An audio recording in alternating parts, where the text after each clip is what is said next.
all set now. Okay, all set. Good evening. Welcome to the August 6th meeting of the Zoning Board of Adjustment. I'm Malcolm Wright, I'm the chairman tonight, and I guess that's about all I want to say for now. We'll get into the meeting a little further. I'd like to appoint you, you're Janice, excuse me. So I'm going to sit Janice as a member tonight. So we have 1, 2, 3, 4, 5. And from that side, I'd like to introduce yourself. Janice Matthews. Sean Gaffney. Travis Corcoran. Malcolm Wright. Matt Urey. Okay. We're all full members here, except Janice is an alternate. She's sitting tonight. And we have an agenda here with 6 cases. And I think we're just going to take them right in the order that they are on the agenda, starting with case 11-20-24. Before we get into cases, I'd like to make a motion that we elect our chair and vice chair positions. We're going to wait till the end of the meeting for that, I believe. I think. What's your take on that, Janice? I'd say do it now. Now it's Do it done. now, okay. I second the motion. Okay, it's been, I didn't catch the motion, you're a little bit soft there. Sure, so I'd like to make a motion to elect the chair and vice chair positions. Okay, great. It's been moved to elect the chair and the vice chair, and Travis has seconded. Any discussion? I'd Okay, like to make a nomination. I'd like to nominate you as chair and Kurt as vice chair. Eric's not here. He's not here. We He might says wanna- yes. I suppose, I'm not sure of the procedure on that one, whether he should be here or not. I think it's okay. I guess we could do that. Yeah, It and if would've he been my comes choice back and too, says he so. doesn't want it at some time, we could do a Right. do-over. Right. Okay, so the motion is basically to do a motion for both, okay? Those in favor Yes. of, Yes. Yes. Yes. so, okay, the motion was to elect myself as chair and Kurt as the vice chair. Was seconded, and we discussed, and we voted, and it was 1, 2, 3, 4, 5-0 in favor of the motion. Okay. Now, okay, we've got this, we're gonna look right at this case. Have you guys all looked at the first case? Yes. Yes. You okay with it? Well, I hear a motion to accept the application. Move to accept the application 11-2024. Move to accept the application. Second. Second. Any discussion? Feel like there's anything missing, or you want to go ahead with this? Okay. I'd say go ahead. All those in favor? Yes. Yes. Yes. Yes. Yes. So it's a 5-0 in favor of accepting application 11-20-24. And who's here to speak for that one? Thomas Birch. Thomas Birch, okay.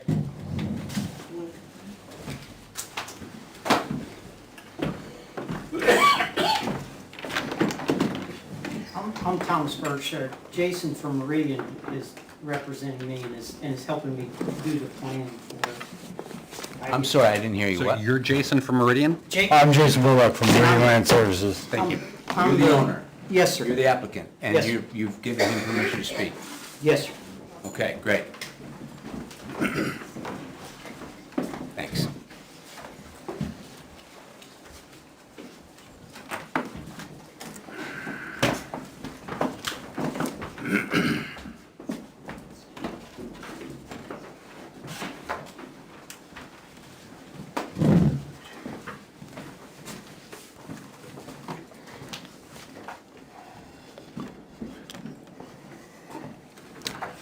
Okay, what we usually do for these applications is you're gonna run down the 5 points for us and read your application, and as you go, you add what you want. Okay. My name is Jason Bullock from Marine Land Services. I'm representing Thomas Birch, owner of lot 411-338 Buxton School Road. The lot is nearly 28 acres, and we're proposing a wildlife pond within a jurisdictional wetland area. Essentially, the location of the pond was chosen due to the hydrology and the slopes. Make for a very good location for a wildlife pond, as the rest of the lot is either steep or has Peacock Brook in the back, Okay. which we don't want to impact.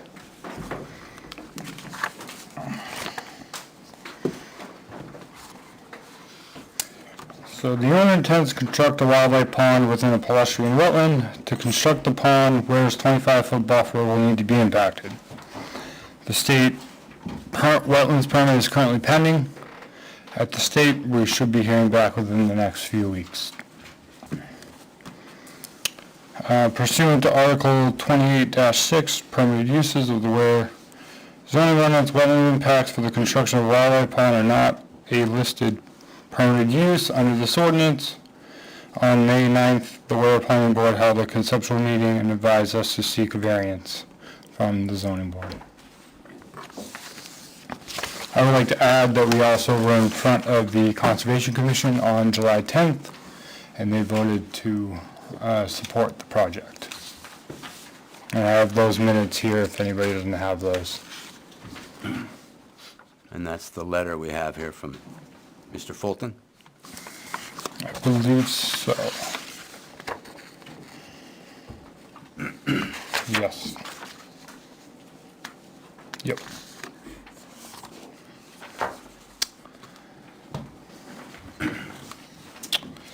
Jason, can you speak up just a little bit? They're having a hard time hearing you over here. Okay, can you please speak up? I'm hearing impaired and I can't hear you. I can try. Thank you. There you go. The construction of the wildlife pond within a pedestrian wetland. This proposal intends to dredge and fill 19,960 square feet of wetland to create a wildlife pond. To construct the pond, 720 square feet of buffer will be required to be impacted. Number one, the variance will not be contrary to the public interest.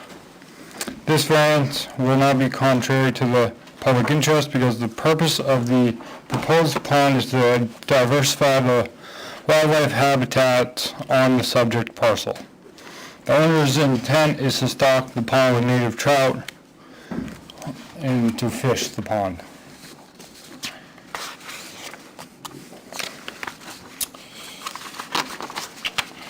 And please describe how the spirit of the ordinance is observed. I have an additional sheet for that.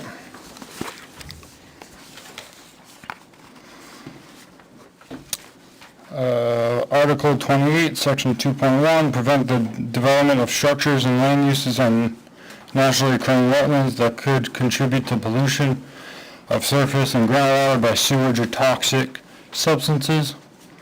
This application will not contribute to pollution of surface and groundwater by sewage or toxic substances. The owner's intent is to provide trout habitat and diversify the wildlife habitat of the parcel. No structures are proposed that would produce sewage or toxic chemicals on the property. Section 2.2, prevent the destruction of or severely change to natural wetlands which provide flood storage. No work is proposed within the floodplain of Peacock Brook based on NHDS's wetland permitting planning tool. All work is to be proposed at least 80 feet from Peacock Brook. Currently, the subject wetland area has little flood storage capacity. The entire area is essentially 2-3% slopes. This proposal will enhance the wetland's flood storage as surface water will be captured by the pond by the surrounding slopes. So essentially, will sheet flow into the pond, When it fills up, we have a level berm here, and during large rain events, will essentially spill over and naturally do what it does currently. Section 2.3, protect unique and unusual natural areas. This proposal will enhance the functions and values of the existing pedestrian forested wetland area as it currently does not support fish or waterfowl. By creating a wildlife pond, the goal is to provide fish and waterfowl habitat.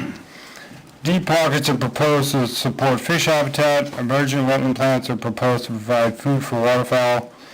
Recreation and visual quality will be enhanced by diversifying wetland types. So we'll have emergent, open water, and scrub shrub wetland types, whereas right now it's just one wetland class forested with some red maples, essentially. Overall, the project will enhance the functions and values of the existing wetland area while creating diverse wildlife habitat. Section 2.4. Sure, I don't mean to interrupt, but I guess I Yeah. have to. We usually follow our application so that we have a little bit of regularity, so to speak. I'm not sure where you're reading from, actually. So if you go back to that section, I have it as see additional sheet, Yeah. and then I read through my points in there. So everything we're hearing right now is another sheet that fills in box 2, is my understanding. And we're not yet at box 3. Yeah, okay. It's a little long-winded, sorry. Since we're already interrupted, A little short. what does the word palustrine mean, please? Pedestrian is essentially forested, so it's not riverine, so it's not riverine, it's not lacustrine, so it's not a lake, and it's not marine habitat. So it's essentially anything that you look out into a swamp, that's what you're looking at. So it is currently a wetland, and in layman's terms, it's sort of a marshy wooded area with trees in it?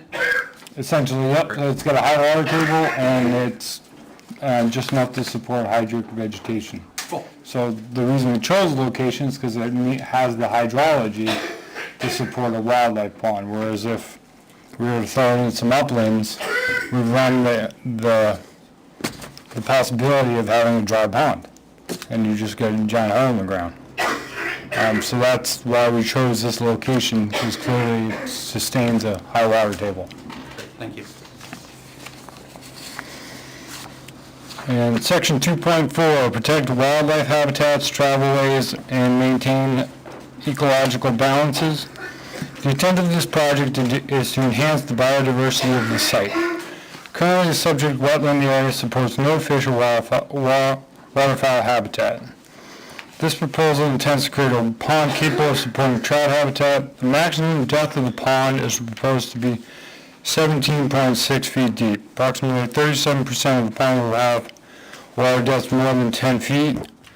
To add that the most important element to having a good trout habitat is cold water.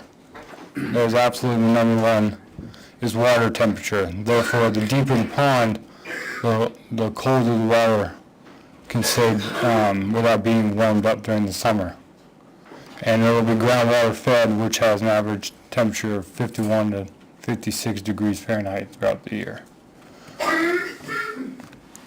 This will assist in thermal stratification, maximizing the potential for healthy trout habitat. Wild perches and large boulders are proposed within the pond to add shade and turtle perches. Highbush blueberries and winterberry holly shrubs are proposed because they produce fleshy berries, which are an excellent food source for birds. Pickleweed is proposed because they have large edible seeds for ducks and deer and muskrat. Right. Protect potential water supplies in existing aquifers and aquifer recharge areas. This lot is not within an existing aquifer. Section 2.6, prevent expenditure of town funds for the purpose of providing and/or maintaining essential services, utilities, which might be required as such as a result of misuse and abuse of wetlands.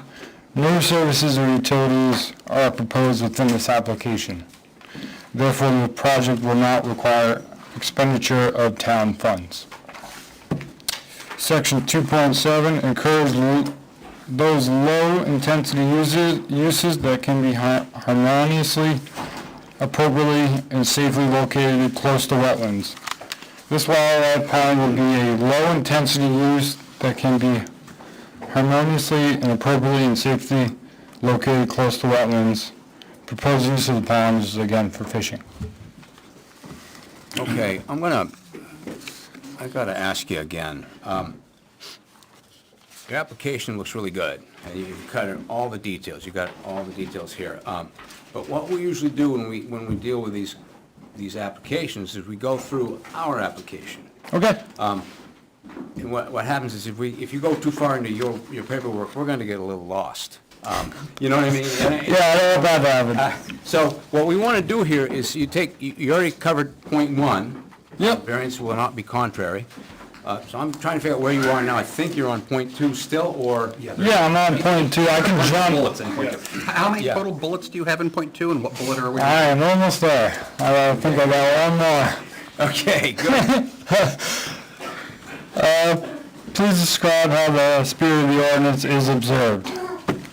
Proposed use does not conflict with the general purpose of the ordinance and does not alter the essential character of the neighborhood, threaten public health, safety, and welfare, or otherwise injure public rights. The proposed pond will be over 200 feet from Buxton School Road and is entirely on the applicant's property. The site is in a rural area in which the intent of the pond is to aid in diversifying the site biodiversity by creating multiple wetland classes within one existing wetland class. And then it just goes into siltation control, and I can skip to 3.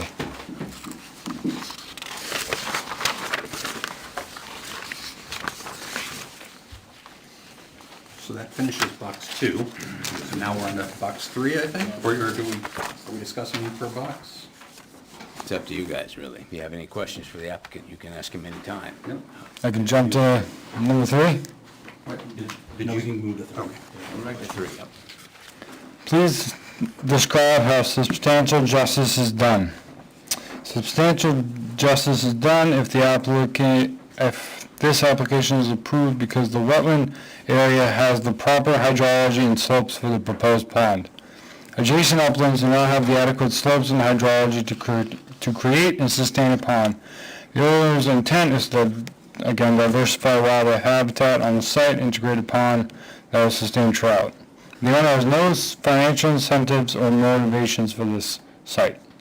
All work is to remain on site using best management practices such as siltation control, etc. No work is proposed within 80 feet of Peacock Brook. There will be no benefit to the public by not allowing the proposed wildlife pond to be constructed. Please describe how the values of the surrounding properties are not diminished. The proposed pond will be greater than 200 feet from Buxton School Road and entirely on the subject parcel. The subject parcel is located in a rural area which is dominated by deciduous and coniferous forest. By adding a wildlife pond to the area, it will increase wildlife biodiversity, which conforms with the character of the neighborhood, therefore not diminishing the values of the surrounding properties. Literal enforcement of the provisions of the ordinance would result in unnecessary hardship. Literal enforcement of the provisions of the ordinance would result in unnecessary hardship because for a pond to function, it must be in an area that has proper hydrology. Upland areas adjacent to the wetland do not have the proper hydrology to maintain an adequate water level. Furthermore, the intent of the ordinance is to prevent pollution to surface and groundwaters, flood protection, and protect wildlife habitat. This project does not propose any structures that would produce sewage or toxic chemicals such as a house. By dredging material from the wetland, flood storage will be enhanced because the current subject wetland area predominantly function as a does not predominantly function as a flood storage area. The intent of this project is to enhance wildlife habitat, which is consistent with the spirit of the ordinance.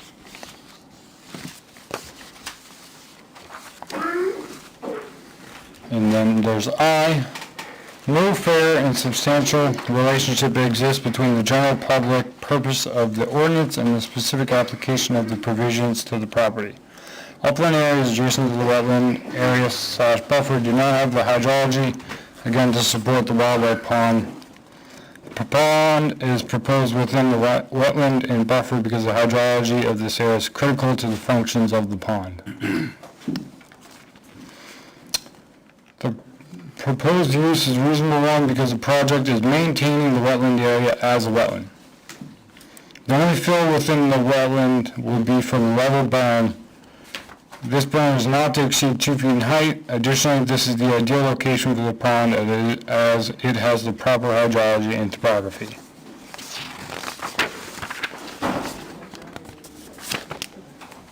And I believe that should be enough for a little bit.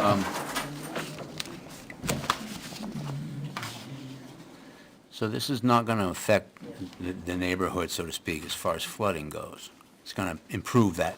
Well, so what it does, it doesn't add water, doesn't take away water to the property. We're not adding any water to the property. Right. And currently the water sheds off these upper slopes, essentially soaks into the soil there. Right. That'll just be captured, and then during these large rain events, well, essentially, you need to have a controlled area that's slightly depressed. So the level berm there is about 70 feet wide, and it's only about a 1/10 low. So that'll concentrate the water to be in an area. There's also a natural low point right through here, which is where we have it, actually, right through here. It's only a few inches, and then the water can then flow, and then on the Right. surface for maybe 80 to 100 feet, which it currently does at this time. The No. follow- Go the ahead. following question is, just for information, it doesn't bear on approval, I'm very positive on the whole thing. But for my information, I assume that right now the soil is of an absorbent type, and so water flows into the sort of low area and then eventually ends up, most of it flowing downhill subsurface. Most of it is just below the surface. Right. They're really, unless it's a big rain event like we had yesterday, it's really just, you need a water table essentially within 12 inches of Right. the surface. So my question is, as part of the pond construction, will it get like a clay bottom that is impervious and holds the water there longer, or? We don't have that proposed on here. We usually only do that if we're worried about it being fed, because that would prevent groundwater from also coming in. Cool. So in this case, we want it to be fed by groundwater. Great, thank you. So I'm a little bit curious. Why are you applying for a variance specifically? Obviously, you want a pond, but is it for the dredging? It's for the buffer impacts. Buffer, okay, right. Yes. And you said in the beginning that you're working to make sure all those permits are in place as far as environmental issues. Yes, currently we're waiting for a response from the DES. We've also walked out there, me and Mr. Birch have walked out there with the state reviewer Okay. to show her what we're trying to do and why other locations won't work. Yeah. The abutters had sent in concerns that we addressed on site. One of those was noise during construction, and I kind of added that if they were to build a house, there would be noise during construction, which isn't allowed use on this property. The other concern was beavers, and that there's two ponds right on the property. They're not actually ponds, they're just dammed up portions of Peacock Brook. Beaver dams. Essentially, yes.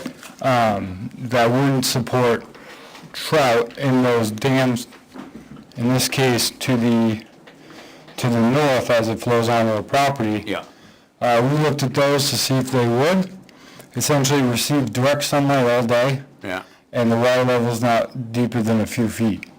And that water temperature would not be able to sustain any fish for especially trout throughout the summertime. Right. To speak to the specific question which was, what do you need a variance for? On the application, it was specified that the zoning article to be varied from is 28.6, and 28.6 is permitted uses in designated wetland areas. So because it doesn't say trout pond on here, and he wants a trout pond, they have to say, Right. The reason I ask the question is because normally when we have a variance, there's a hardship.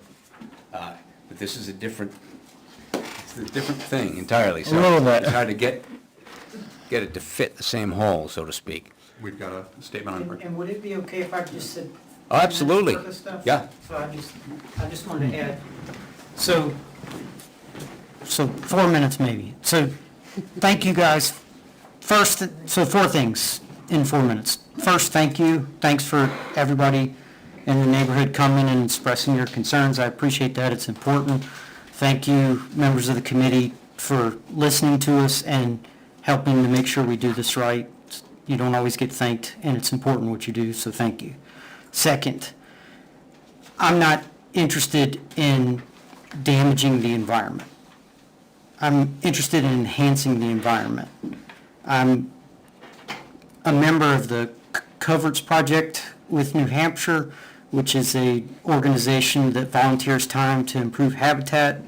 I purchased this 28 acres essentially to improve habitat. I grew up in South Alabama, kind of like Huckleberry Finn, and ended up stuck in Massachusetts because I came for a job and stayed for a girl, which is the story of a lot of men's lives. And therefore, I got stuck in Yankee land, but I'm a country mouse, and I wanted to find some land in the country, so I bought 28 acres, and I want to manage it for trout, turkeys, and deer.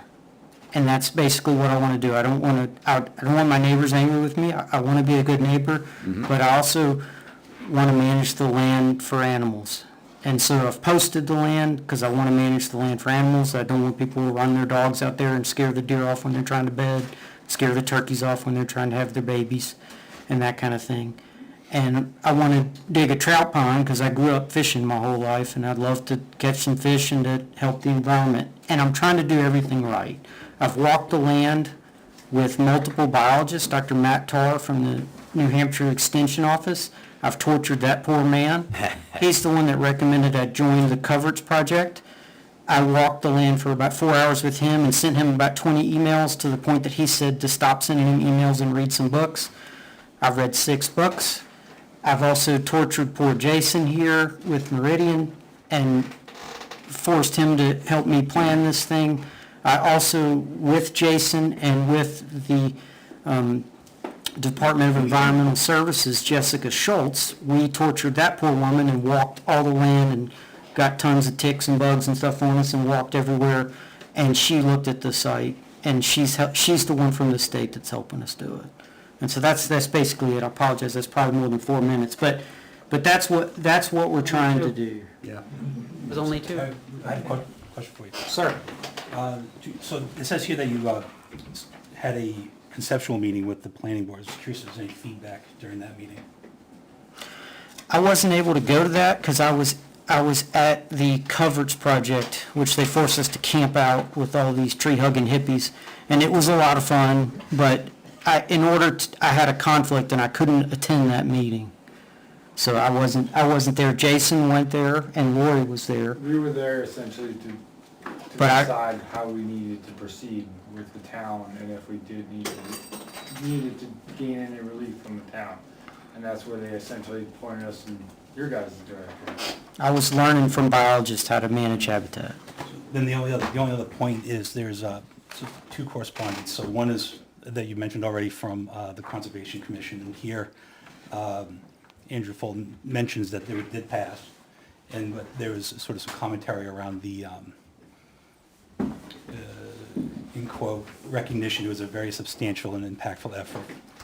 I don't think that's neither here nor there. What I'm curious about is It's a lot of dirt coming out of there.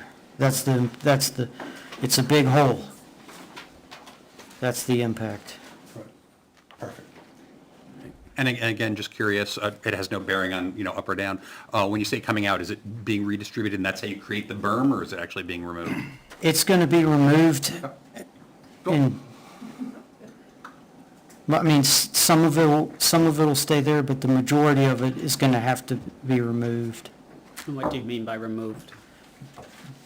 Redistributed on the property? No, ma'am, trucks are gonna come, take it and sell it, take it somewhere, and, the contractor will take it and it'll probably help to decrease my cost a tiny bit.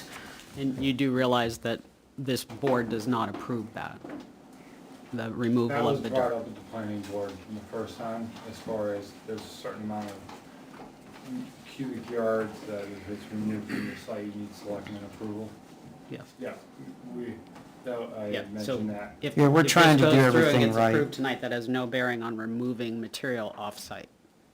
Yes, ma'am, you tell me what I need to do and I'll do it Just correctly. wanted to make sure that that was 100%. 1,000% clear, that we're not approving removing material off-site, should we get to approval tonight. Yes, ma'am. And also to be clear, no one is saying you're over the threshold and need approval. No. That's something you've got to research, and Yes, thank you. Yeah, that'll be decided between him and the contractor on what they do. Basically, from my perspective is, out of wetlands, outside the 25-foot buffer, and then. We're trying not to harm the brook in any way, shape, or form. We're trying to be extremely respectful of my neighbors. Any access, obviously, there's gonna have to be some access created for vehicles to dig a giant hole. Once that hole is created, my plan is then to replace trees and shrubs and native plants to enhance the habitat for deer, turkeys, and trout. yeah, and I saw that there was quite an extensive list of the particular species going in, so. And he and I have been arguing back and forth as the best species and for wildlife. Quite a bit of species down there. You have, anything else? And so, actually, Go ahead. one thing we normally do is sort of call out the applicant and then, abutters and everything, so we're just at the start of that, so. Exactly, correct. I want to make sure you're all set. So, Question for the applicant. yep, so we didn't get that in our packets. So where is it at actually on the map? Because all I have is just the, I think it's at the end of the. When you say get that, get I did what not, specifically? I did Oh, not. this? You got a copy? Oh, I didn't. Oh. So, I guess the reason for the variance, right, 25-foot buffer. Oh, that's awesome. Nice. So, I know it says 6,000 square feet, but is it like a foot over 20 feet, or is it like 24 feet in? It depends on where you are, so Okay. majority of that is going to That- be in the access point here, Okay, and then in this, we're cutting up into this upland area, and then we're cutting up into this upland area. okay, that stuff. So that's where we're. So that's where we're breaking the 25-foot buffer. Okay. Correct, yep, and then so on here, the green is the edge of the wetland. Okay. So 25 feet off of that is the jurisdiction for that ordinance. And just to be clear, when we say breaking the barrier, one is absolutely allowed to do stuff in wetlands. Your entire project could be in a wetland area. It's just that then there's the list of, these are the 15 things you're allowed to do in it, and this is a 16th thing that's not there. So that's the actual application.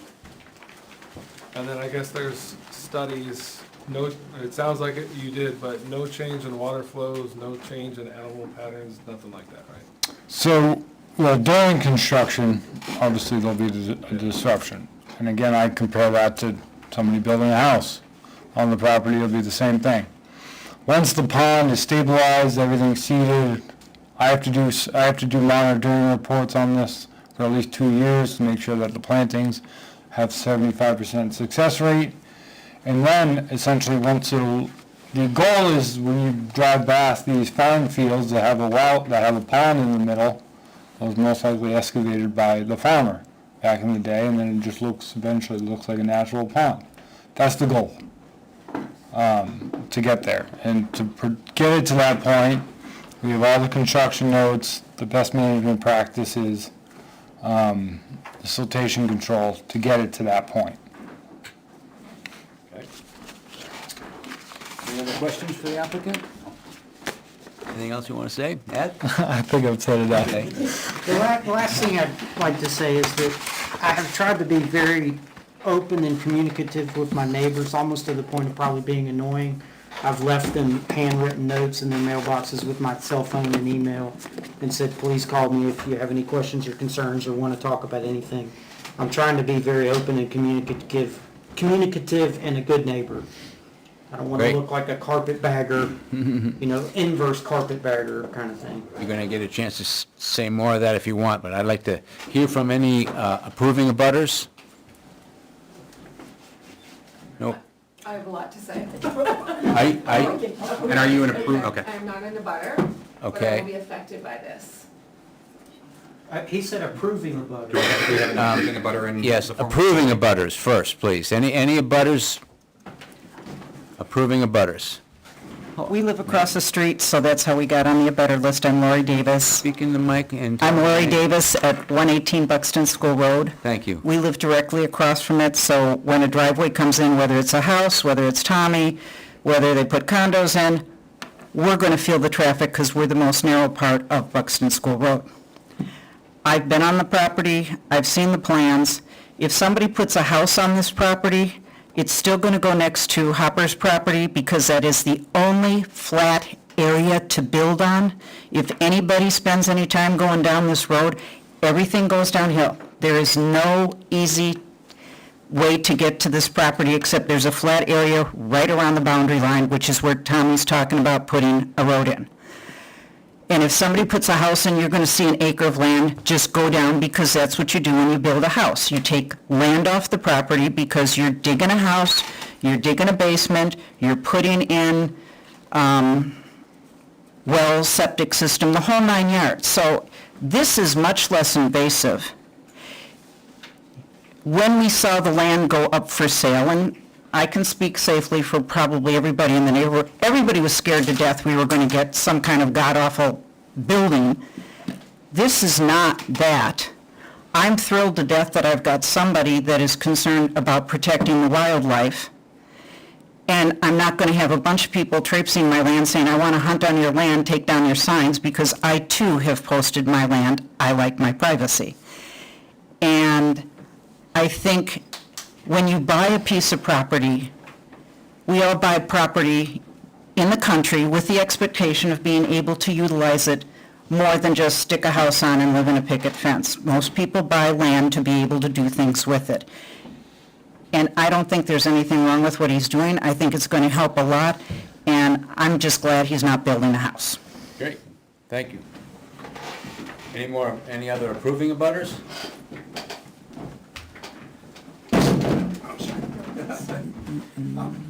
Alan Rockenbach, I'm Lori's husband. I have no issue at all with what this fellow wants to do. Being across the road from a trout pond, I'm perfectly happy with. I don't see that it will harm really anything in any way, so I have absolutely no issue with what he wants to do. Great, thank you. Any other approving abutters?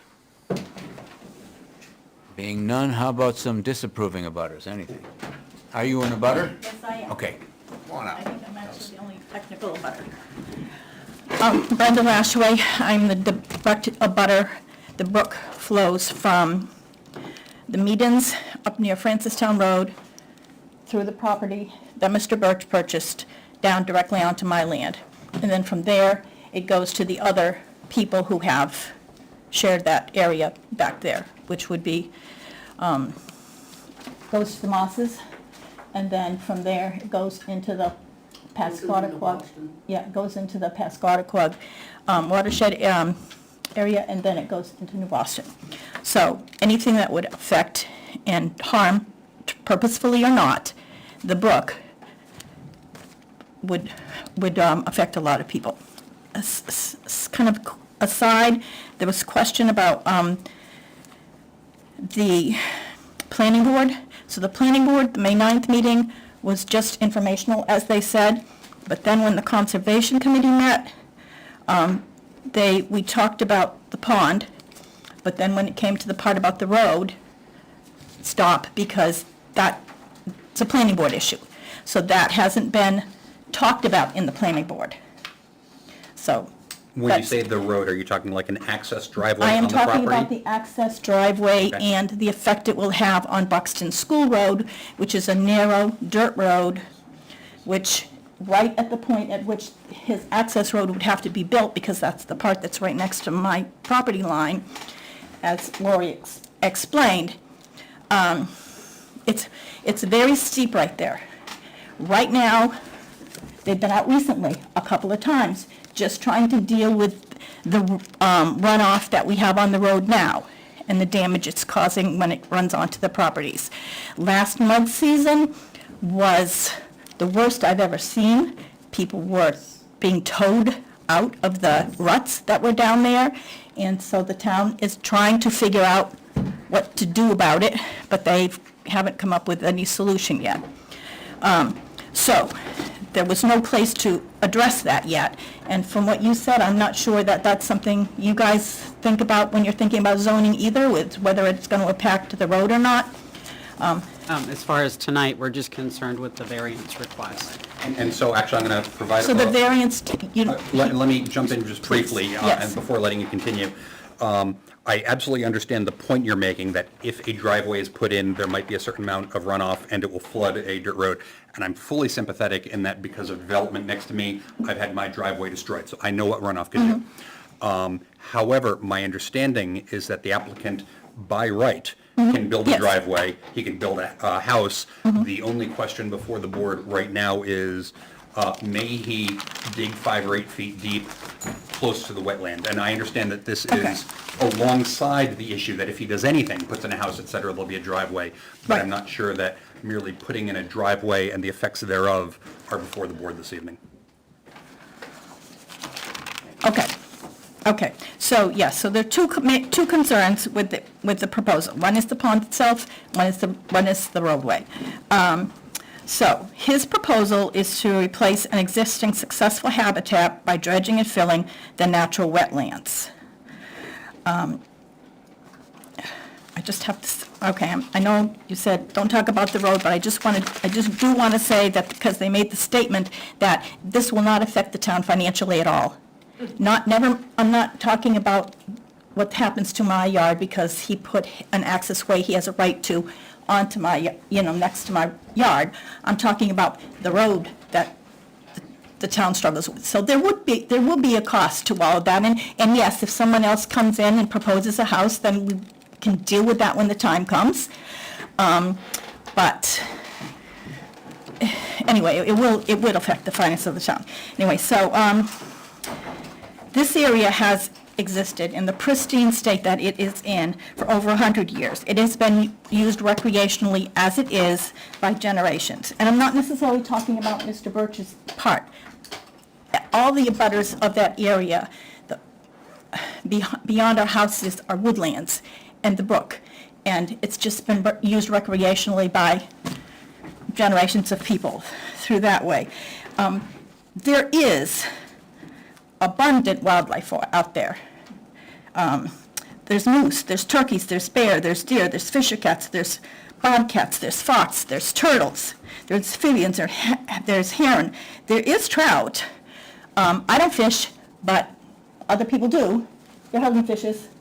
There's trout out there, and it comes from Perkins Pond. That's where Peacock Brook comes from, and they stock it up there. There's abundant lady slipper areas in that area. So the animals that Mr. Birch is stating that he wants to create an environment for, the environment is already there. I'm just afraid if he tampers with the delicate balance of this natural area, is the risk worth his gain, risk versus benefit. Right. It's something to consider. So they didn't really talk about the pump. That's been brought up a few times. And so, from my understanding, is brook trout need cold and flowing water to live. There's no flowing water here. The only way you'd have flowing water would be to have an ongoing pump. What they stated before is that the pump is just going to be there for construction so they can get all of that silt out. which, by the way, was projected at the last conservation meeting as being 500 truckloads of fill with up to 40 tons per truck going back and forth through those woods from the top to the wetlands. So that, in that whole removal of trees area, right now, that stand of trees is like a barrier, because like I say, the road's coming down, as is the land abutting the road. It's quite steep at that point going, and so that barrier of trees that we have keeps that from going further into people's property and also out into the actual roadway. So is his pump going to be temporary or permanent? If it's temporary, then it's not going to support fish. If he's going to have to keep restocking, because the fish aren't going to live with no running water, then just refill one of the ponds, even though they're not. Yeah, Okay, let me interrupt for a moment. Okay. So everything that you're bringing up is all valid stuff. However, what we're here for Okay. is the variance on the pond itself. Everything that you're bringing up is really items that are going to be discussed at the planning board. Exactly. So it's not something The that we project. can help you Okay. with here. Understand, you have a Okay. right to talk and. No, I don't want to say talk, what you want, but just to talk. it's really more for the planning board, when it comes before them. Okay, Should it so, come before them. okay, so your variance would be just that, the pond in and of itself, if it could just magically appear without all the other things that have to go along with it. And another whole then process to that go would be- through. Yeah. So- And a so lot of the- applications, Okay. a lot of paperwork. And specifically, And I it's the appreciate your wetland concern. impact Right. building the pond. Right. Not the pond itself, it's the wetland impact building the pond. Right, yeah, and they did mention at the Conservation Committee meeting, they were concerned with a couple of things. One was the sludge, and that story's changed a couple of times too, because at first it was going to be distributed out there. And then they said, well, that's way too much. That much dirt and sludge is way too much to leave out there. That's project specific. All right. I really don't want to pick apart the project. You have your concerns, and I think you voiced them pretty well. Okay. If you have anything more to add, that's not too, I Okay. appreciate you. Okay. Okay. Okay, so we still have to go through the planning board, and they're the ones that will talk about Exactly. any damage done to the roadways or any of that stuff. Exactly. Thank And you. they won't care about the pond, because I'm sure. Great. Any other non-approving abutters? It is. Are you in a butter? Ma'am? So does my property abut the property that is being? That's the question, proposed? yes. No, I'm not in the butter.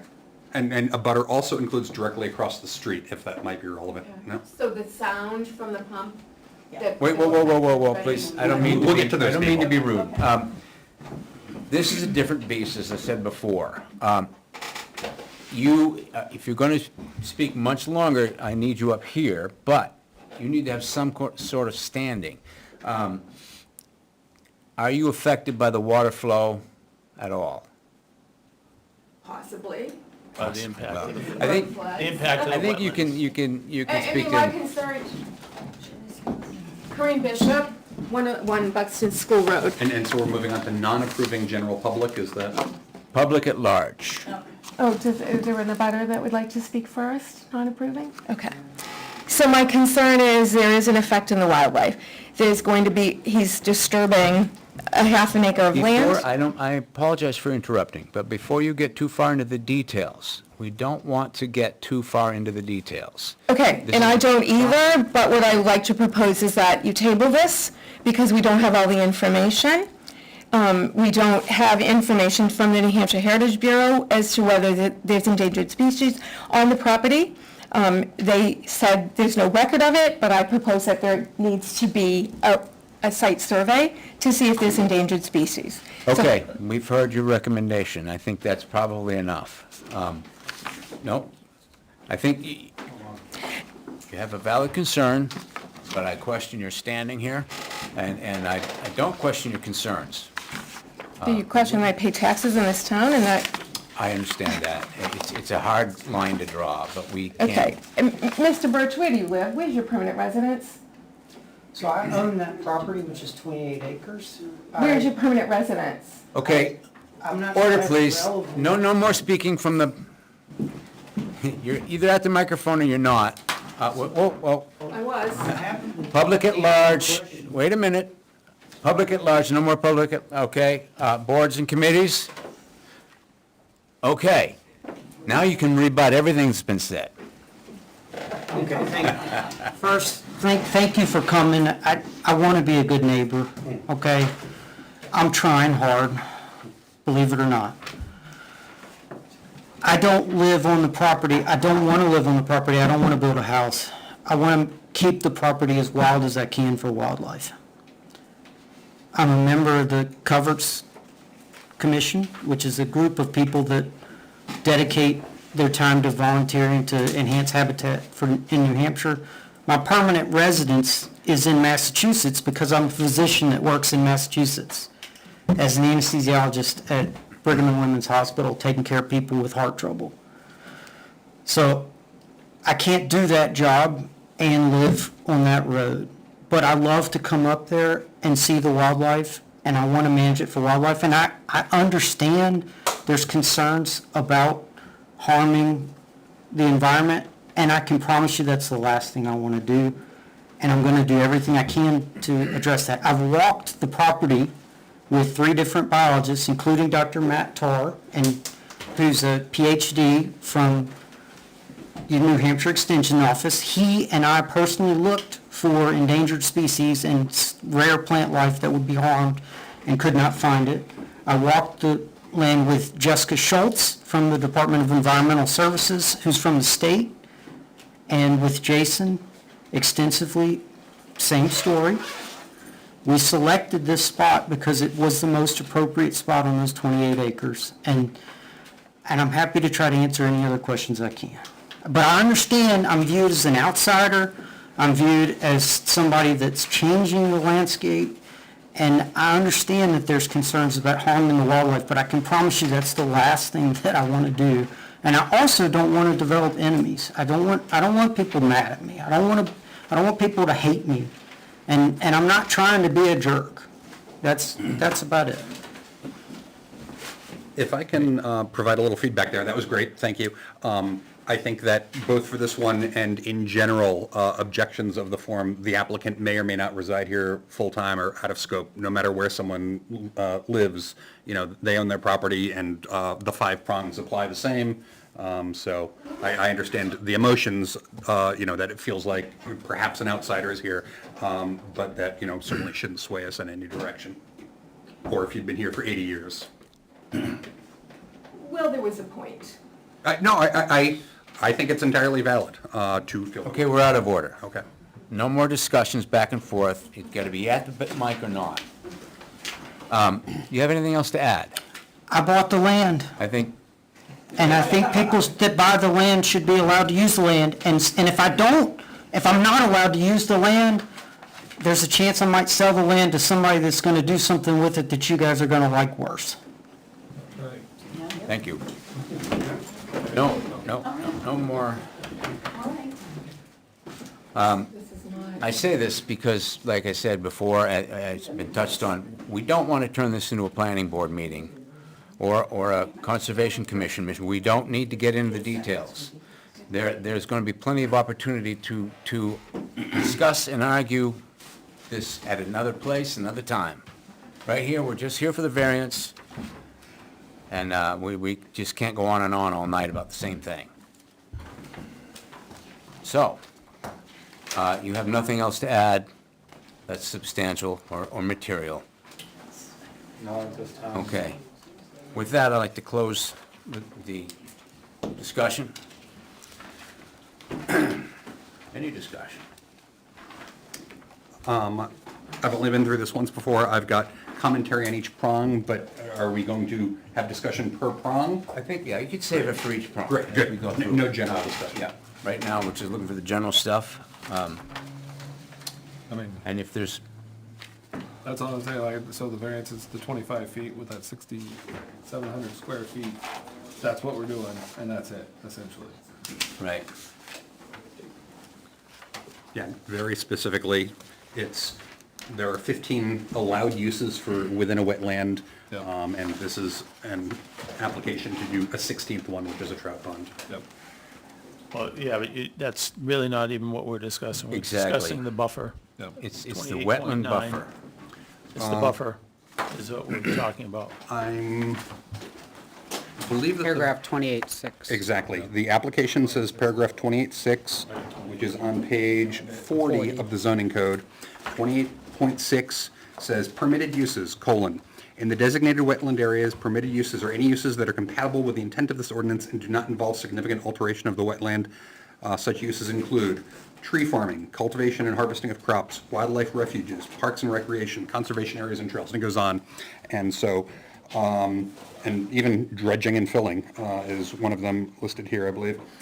So my way of framing it is, there are these 15 things that are allowed. The applicant is saying, I have a similar but not explicitly enumerated thing that I want to do. That's what the variance application is.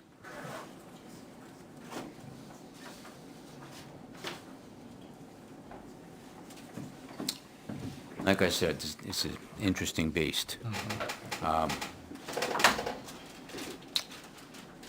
And we've covered it, I think, well enough. Do I hear a motion to accept prong one? We will have debate after the motion. As we go through. Right. I motion that we accept prong one. Second? Second. Been moved and seconded that we accept prong one. Now, discuss prong one. This is going to take a minute, but we're an hour into it, so please give me a minute.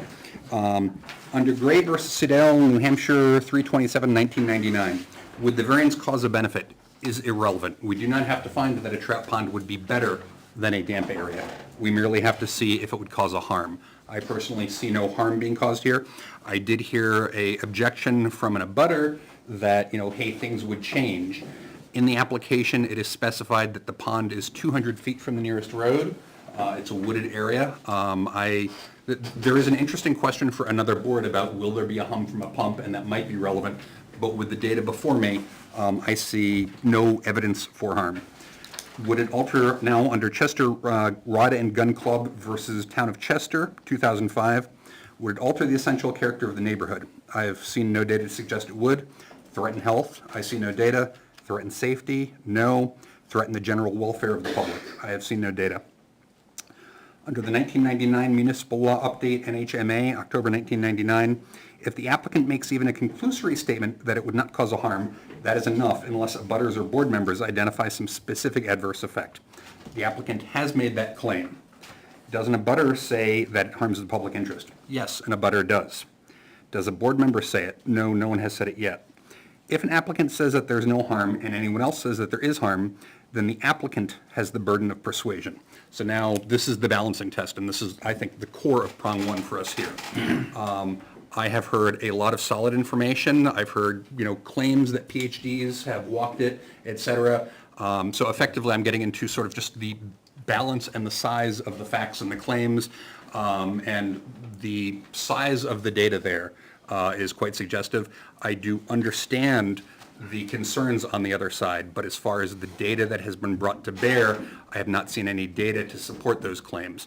So this is not sort of my personal opinion, it's just following the procedure in the officially issued New Hampshire guidebook for ZBA officials. On prong one, I see that the applicant has made his case. In the risk of restating some of the things that Travis said, I do believe that the applicant does not have to demonstrate there's a public benefit. They just have to show that there's not a public harm. I believe that the applicant has shown that. It is in the spirit of the basic zoning objectives. I agree with that it is, and I do not believe it will alter the essential characteristics of the neighborhood or threaten the health, safety of the neighborhood. So I do not see any reason to deny number one.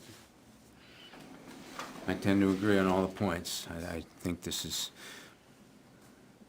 not a problem. Anybody else?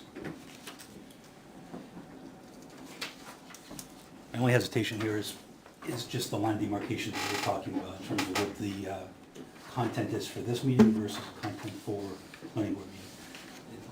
I happen to agree with the sentiment that, it's been provided that there's been walkthroughs with various individuals and professionals, but none of that is substantiated with a finding that can really speak to, I'm not a public health, biologist or anything of the sort. So outside of sentiment, one side or the other, so I just, like, my commentary there is, provided that there's an opportunity for those findings to have a place that's confirmed, then I would concur with the comments so far that it can move with the variance. If there's not an opportunity for those materials to have a place to be fully reviewed and to have the concerns of residents heard specific to those items, then I would hold. Okay. So on that note, and this is speaking not so much for the particular case, but in general, I think that planning boards and other boards will in fact do that. But our job right here is to weigh the information that is presented to us. And both sides have notice and have ample opportunity to commission studies and to do their best shot. And once the applicant has applied for a variance, gotten on the schedule, waited a month or two, shown up, and he's got his documentation from 3 PhDs and weather satellites or whatever, we have to say, okay, 3 PhDs on one side and a hunch on the other, or the other way around. If the other side goes out and gets assessors and other stuff and the applicant hasn't, then we have to go with the data that we have at that point in time. We can't say, hey, thanks for scheduling this 2 months in advance. Let's now start the process that could take 6 months. This is it. With that, I'd like to call a vote. All those in favor? Yes. Yes. Yes? Yes. Yes. That's 5-0 on prong one. Do I have a motion to accept prong two? I motion that we accept prong 2. Second? Janice, second? John did. John. Moved and seconded, we accept prong two. Any discussion? I have discussion. Okay. The spirit of the ordinance. So there's this weird thing where we get the zoning code, and the zoning code is boiled down to particulars, and it does not spell out the spirit.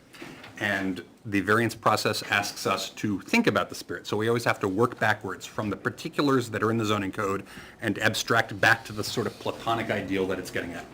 When I read 28.6, the approved uses, everyone is about having a nice ecological, wetland friendly, et cetera thing.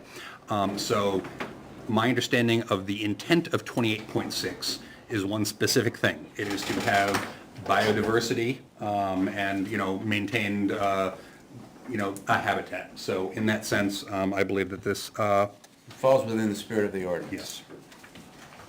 yes. Great, thanks. Anything else?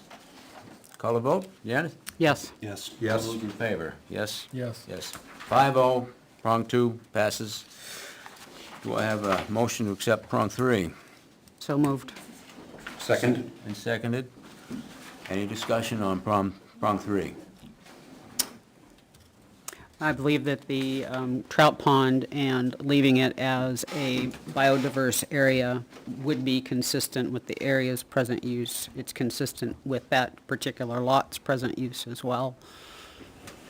I agree. I think it's good And- all the way around. Substantial justice is effectively a balancing act where we have to find out that there, obviously there is a benefit. The applicant wouldn't be applying unless he thought there was a benefit. And so in this case, objectors have to list what the cost is, balancing the cost. I absolutely understand that there might be pump noise. I understand that any change to the property would be a change to the property, which is one thing that I heard. That in itself cannot be an objection because owners of land are allowed to change their property. So I find that this passes the balancing test. Excellent. Anything else? Call a vote, Janice? Yes. Yes. Yes? Yes. And yes. Prong three passes 5-0. I hear a motion to accept prong four. So moved. Second? Any discussion? I think this is a no-brainer. I think it's going to improve. If anything, it's not going to hurt anything. Yeah. It's gonna be a change, but it's gonna be more of a lateral change. I think we haven't even heard an objector make an argument that it would hit property values. Right. Okay, then, being there's no more discussion, we'll call a vote. Janice? Yes. Yes. Yes. Yes. And yes. Prong 4 passes 5-0. Do I hear a motion to accept prong 5 in its entirety? So moved. Second. Moved and seconded. Any discussion? I have some discussion, which again is in the particular, but more intending to discuss future cases before us.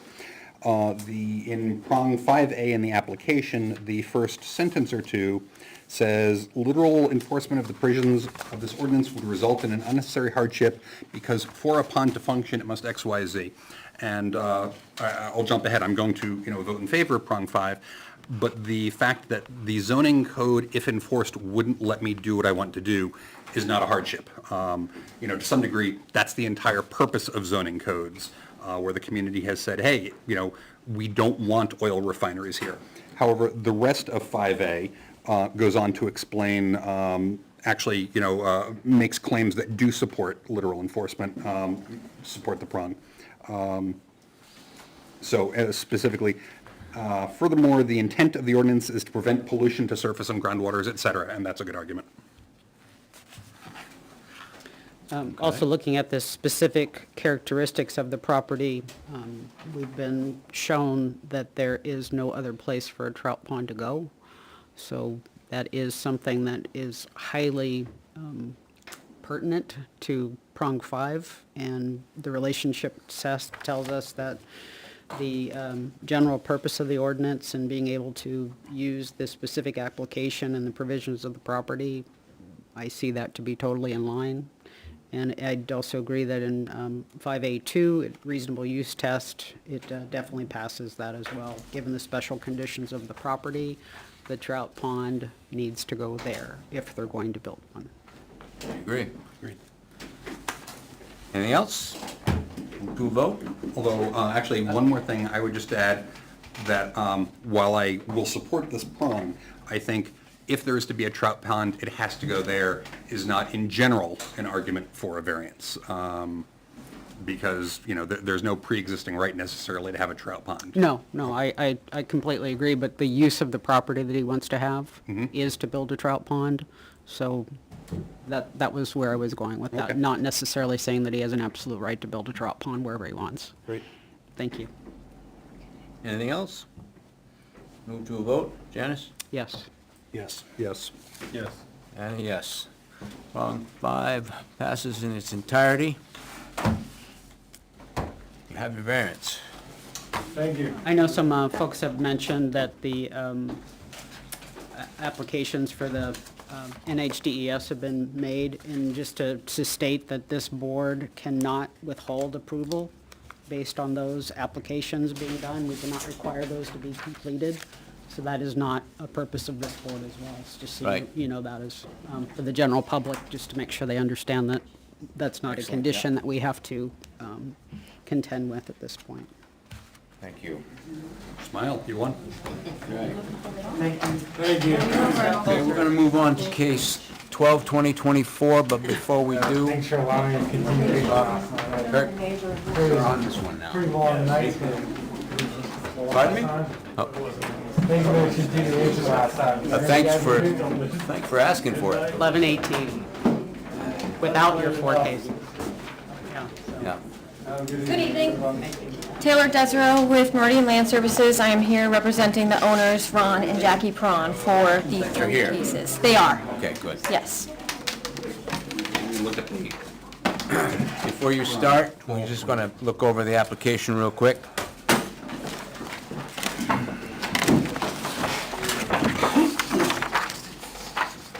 Where is it? There it is. And this is the one where they've got 3 different ones, yes. First, I thought a mistake had been made when I was flipping through, and then I looked back and I saw like one number of different. Yes, so there are 3 different cases before you this evening. I'm more than happy to review them all at large and then go through them individually, or we can go through each different case. It's whatever your preference is. I'd suggest individually. Okay. You can overview the property together. Obviously, Malcolm, this is your call.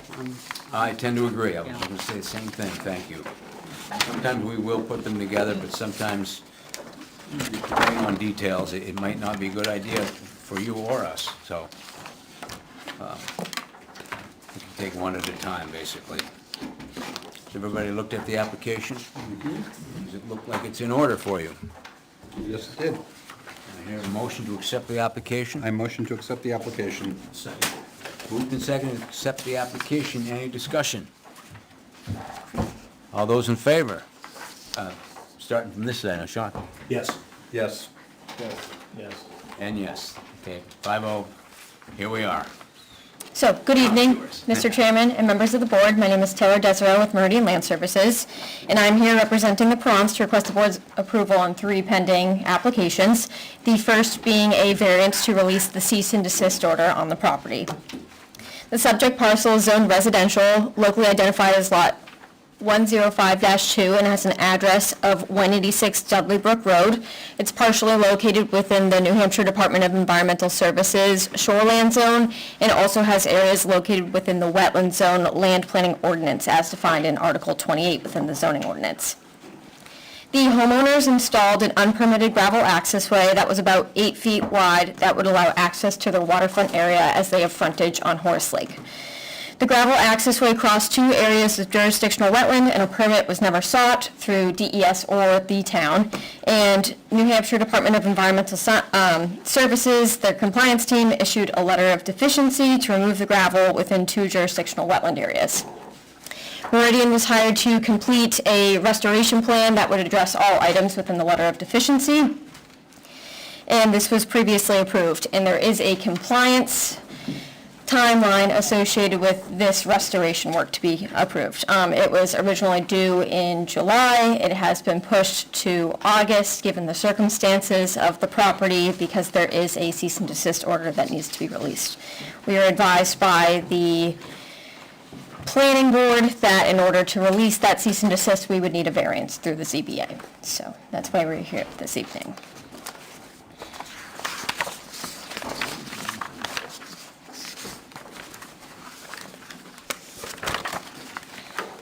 So with respect to Article 6, Section 1.4, the variance will not be contrary to the public interest. The variance will not be contrary to the public interest. As advised by the Ware Planning Board, a variance is required to release the cease and desist order on the subject property. The cease and desist order was issued for unpermitted disturbance within jurisdictional wetland areas and associated wetland buffer areas. A letter of deficiency was also issued by NHDES for unpermitted jurisdictional wetland impacts and impacts within the shoreland zone of Horace Lake. A restoration plan and shoreline plan was prepared by Meridian and was submitted to NHDES for these unpermitted and after-the-fact disturbances. Both plans have been approved by DES. In order to complete the full restoration plan, work must occur within the on-site wetlands and the associated buffers. The variance will not be contrary to the public interest, as this will allow for the restoration of wetland and buffer areas and will meet the purpose and intent of Article 28, Section 2 within the Ware zoning ordinance. Please describe how the spirit of the ordinance is observed. The spirit of the ordinance is observed as granting the variance will allow for disturbed wetland and buffer areas to be restored back to a natural state. Restoration of wetland areas cannot occur without allowing machinery and specialized equipment within the wetland buffer areas. All non-native fill will be removed back to native grade. The area is to be loamed and seeded with a wetland specialized seed mix, and native plantings will be installed within the disturbed wetland areas as well as buffer areas. Restoring these areas will meet the purposes and goals outlined in Article 28, Section 2 of the Ware zoning ordinance. Please describe how substantial justice is done. Substantial justice is done if the variance is granted, as this will allow the homeowners to meet the mandated restoration timeline as outlined within the Land Resource Management's restoration approval issued by New Hampshire Department of Environmental Services. Not granting the variance to release the cease and desist letter would result in additional deficiencies of compliance outlined by DES. Please describe how the values of surrounding properties are not diminished. The values of surrounding properties will not be diminished if this variance is granted. This will allow for the restoration of disturbed wetland areas as well as the associated buffer areas. Specifically, this will allow for the removal of non-native fill, the regrading of wetted areas, and the planting of native species. The granting of this variance will return disturbed areas back to vegetated resource areas, creating no impacts on values or resources for surrounding properties. 5A, literal enforcement of the provisions of this ordinance would result in an unnecessary hardship. The special conditions of this property that distinguish it from the others in the area include the fact that there is a land resource management compliance file associated with the property. This file includes an approved restoration plan and associated timeline for the restoration. If the restoration is not completed in accordance with the timeline established within the file, this would result in additional deficiencies on the subject property. Owing to the special conditions identified above, please indicate how no fair and substantial relationship exists between the general public purposes of the ordinance and the specific application of that provision to the property. No fair and substantial relationship exists between the general public purposes of the ordinance and the specific variance request. Both the public and applicant will benefit if the variance is granted and the spirit of the Ware zoning regulations is achieved. If the variance is granted, the applicant can complete the necessary restoration within wetland and buffer areas per the timeline established within the compliance file. The variance would also allow disturbed resource areas to return to a natural state, meeting the purposes, intent of Article 28, Section 2 of the Ware zoning ordinance. Owing to the special conditions identified above, please indicate how the proposed use is a reasonable one. The proposed use is a reasonable one. Granting the variance will allow the application to proceed forward with the restoration timeline, while also meeting the purposes and intent of Article 28, Section 2 of the Ware zoning ordinance. This is reasonable as the proposal will not result in any further encroachment or additional permanent disturbance within the wetland zone land planning ordinance. No, I'm more than happy to answer any questions at this time. Thank you. I do have one. In 5A, you mention an approved restoration plan. Does that include revegetation of the buffer area? It does, yes. It includes revegetation of the wetland area as well as buffer areas. The non-native fill will be removed within this jurisdictional wetland area. It will be regraded back to native grade. It will include the plantings of red maple saplings and then the installation of a specialized seed mix for wetland areas. You will also have plantings within the two disturbed wetland buffers down here. This will include the installation of 7 red maple saplings as well as 4 high bush blueberry shrubs. Who's actually going to be performing the restoration project? It will be a third-party contractor, but a certified wetland scientist is required to be on site to monitor the construction and then file sequential monitoring reports.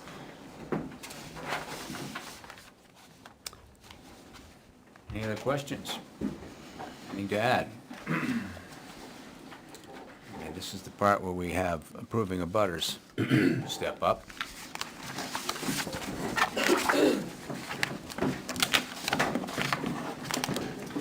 Hi, I'm Andy Layton, 65 Dudley Brook Road. I'm in a butter. And as long as this plan is followed, I don't have a problem with the work going on. Great, thank you. Any other approving of butters? Being,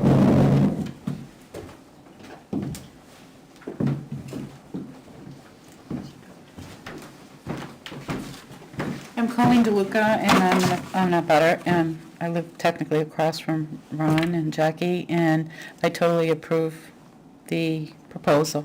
So I just wanted to be sure that I was there after coming up 128 today. yeah, great, thank you. Any other approving of butters?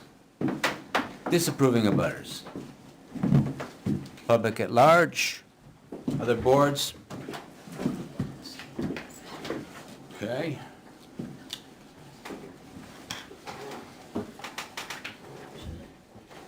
You have anything else you want to add to that? Nothing to rebut, right? Okay, since there's no other additions here, I guess we can close this for deliberations. One What? point, They did go before the Conservation Commission, and the Conservation Commission recommended that the ZBA require as a condition before lifting of the cease and desist order, the restoration plan for the buffer zone. And I don't know if we need to explicitly say that since it was included in their 5A response. Okay. So I think what that means is when we get to prong 5, what we will do is motion to approve, you know the words. Yes. Got it. And it's not remembered. Okay, we will, we'll definitely cover it on prong 5. I guess general feedback, I think this whole thing should be pretty quickly. There's no disapproving of butters. It is to remediate a situation. Correct. So I'm not going to bother going through all of my normal bullet points. And more kind of my question here, right, so there's a cease and desist order, and they've essentially gotten the plan to do what they wanted to do, which one should just release the cease and desist order, at least on this one. And the things that they want to do are other variances. This is merely an undo operation. Yes. So, Something they shouldn't have done in the first place. Yes. Yeah. Yeah. Any other discussion? I'll move to accept prong 1. seconded? Moved and seconded to accept prong 1. Any discussion? Seeing none? All vote? All those in favor? Yes. Yes. Yes. And a yes. Prong 1 passes 5-0. Move to accept prong I'll 2. move to accept prong 2. Seconded? No discussion? Okay. Call the vote. Yes. Yes. Yes. Yes. And a yes. Prong 2 passes 5-0. Do I hear a motion? Prong 3. Seconded? Moved and seconded. Any discussion? Being none, call the vote. Yes. Yes. Yes. Yes. And a yes. Where were we? Prong 3, yeah. Passes, 5-0. Prong 4, Move to accept prong 4. Seconded? excellent. Moved and seconded to accept prong 4. Any discussion? Excellent. Move to vote. Yes. Yes. Yes. Yes. And a yes. 5-0 on 4. Now, on this one, we'll want to move, Yes. and I'll let you do the wording on that, perhaps. Well, actually, yeah, you got that come it, after you got the it written discussion? down there, don't you, Janice? Because we don't know why we're... This is my paraphrasing what they said. They recommended that the ZBA require as a condition of lifting, before lifting the cease and desist order, a restoration plan for the buffer zone, including planting of natural plants, vegetations in disturbed areas of the buffer. Now, when you say lift the cease and desist, what we're doing right now is approving the variance. Does the lifting of the cease and desist happen automatically when that variance is issued, or is that an appeal of administrative decision, or who does that? That's a good question. We've got a lot of that kind of overlapping issues here, so it's hard to draw that line sometimes. When we are granting variance, what are we granting? Anybody? Departure from what the rules say. Well, it's 28.6, if I'm, or 28.9 rather, the buffers. Maintaining, no ground disturbance allowed except for planting, shall be maintained within 25 feet of all jurisdictional wetlands.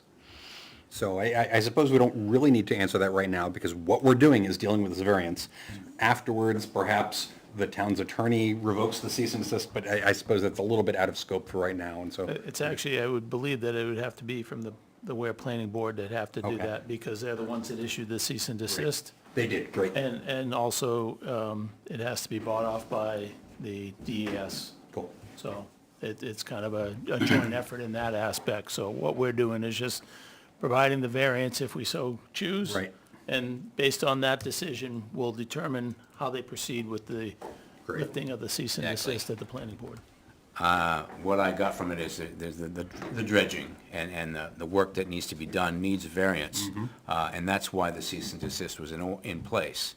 If you get variance, they will have a reason to pull that. That's not automatic, that's not what we're doing, but we're giving the variance to do the work. So, where are we? Prong 5. Move to accept prong 5. Seconded? And the motion, We discussion. move to accept prong 5 with the conditions mentioned? With the, I would say with the note. Okay. Yeah, prong my 5. only question is if that's in the motion to accept or if it's in the vote, I don't know. Yeah. You're the I would chairman, make you it get part to of the make- motion. Okay, sounds Because good. that way you're voting on that. Great, that as sounds well. good. So we move to accept prong 5 in its entirety, with conditions. And specifically, the condition is, The restoration plan include replanting of natural plants and vegetations in the buffer zone. great. I second That that we will motion. maintain adherence to the original plan. Okay. I second that motion. Seconded. Moved and seconded. Discussion? Call the vote. Yes. Yes? Yes. Yes. And a yes. Prong 5 passes in its entirety, 5-0.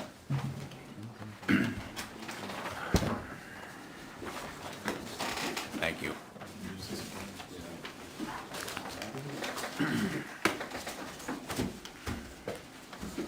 Now we have case 13, 2024. You guys had a good look at it? Yes.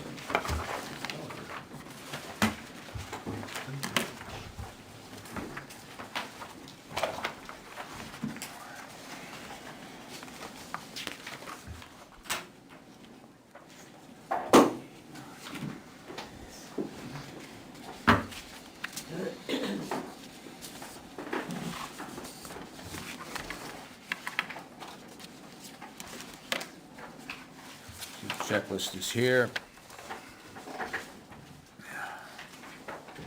See attached.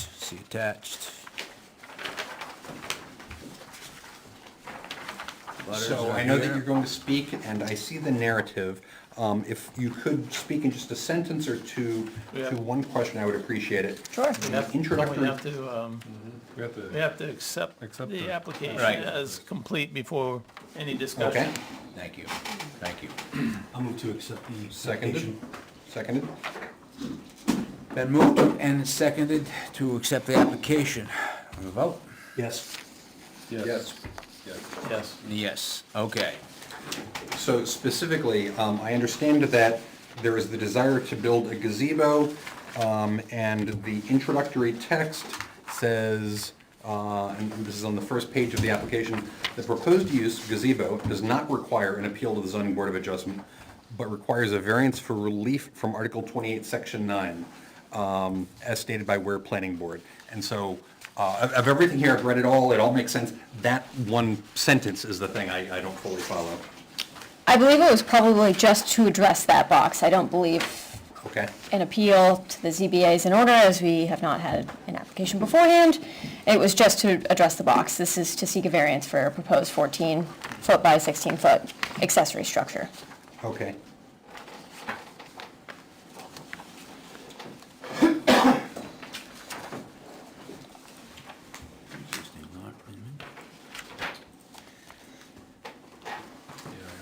Oh, maybe the answer to my question is in the box just before that one. So the issue is that normally the allowed uses of a wetland buffer would not allow a gazebo. Okay.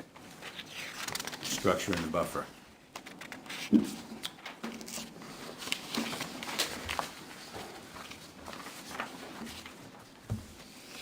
Okay, you can proceed, Okay. starting with Article 1. So the owners, Jackie and Ron, are seeking a variance to Article 28, Section 9, to construct a 14-foot by 16-foot gazebo accessory structure that will allow them to utilize their water frontage on Horace Lake. This is a pre-existing lot of record with on-site wetlands, and with the associated 25-foot buffer, it leaves minimal building envelope for an accessory structure for them to utilize their waterfront area.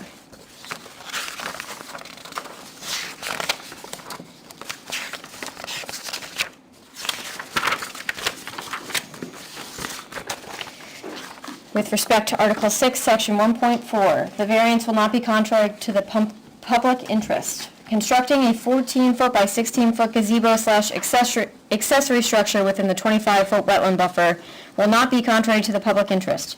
The proposed gazebo will conform to the property sideline building setbacks, maintaining compliance and not encroaching further towards abutting properties and also natural woodland area that remains undisturbed.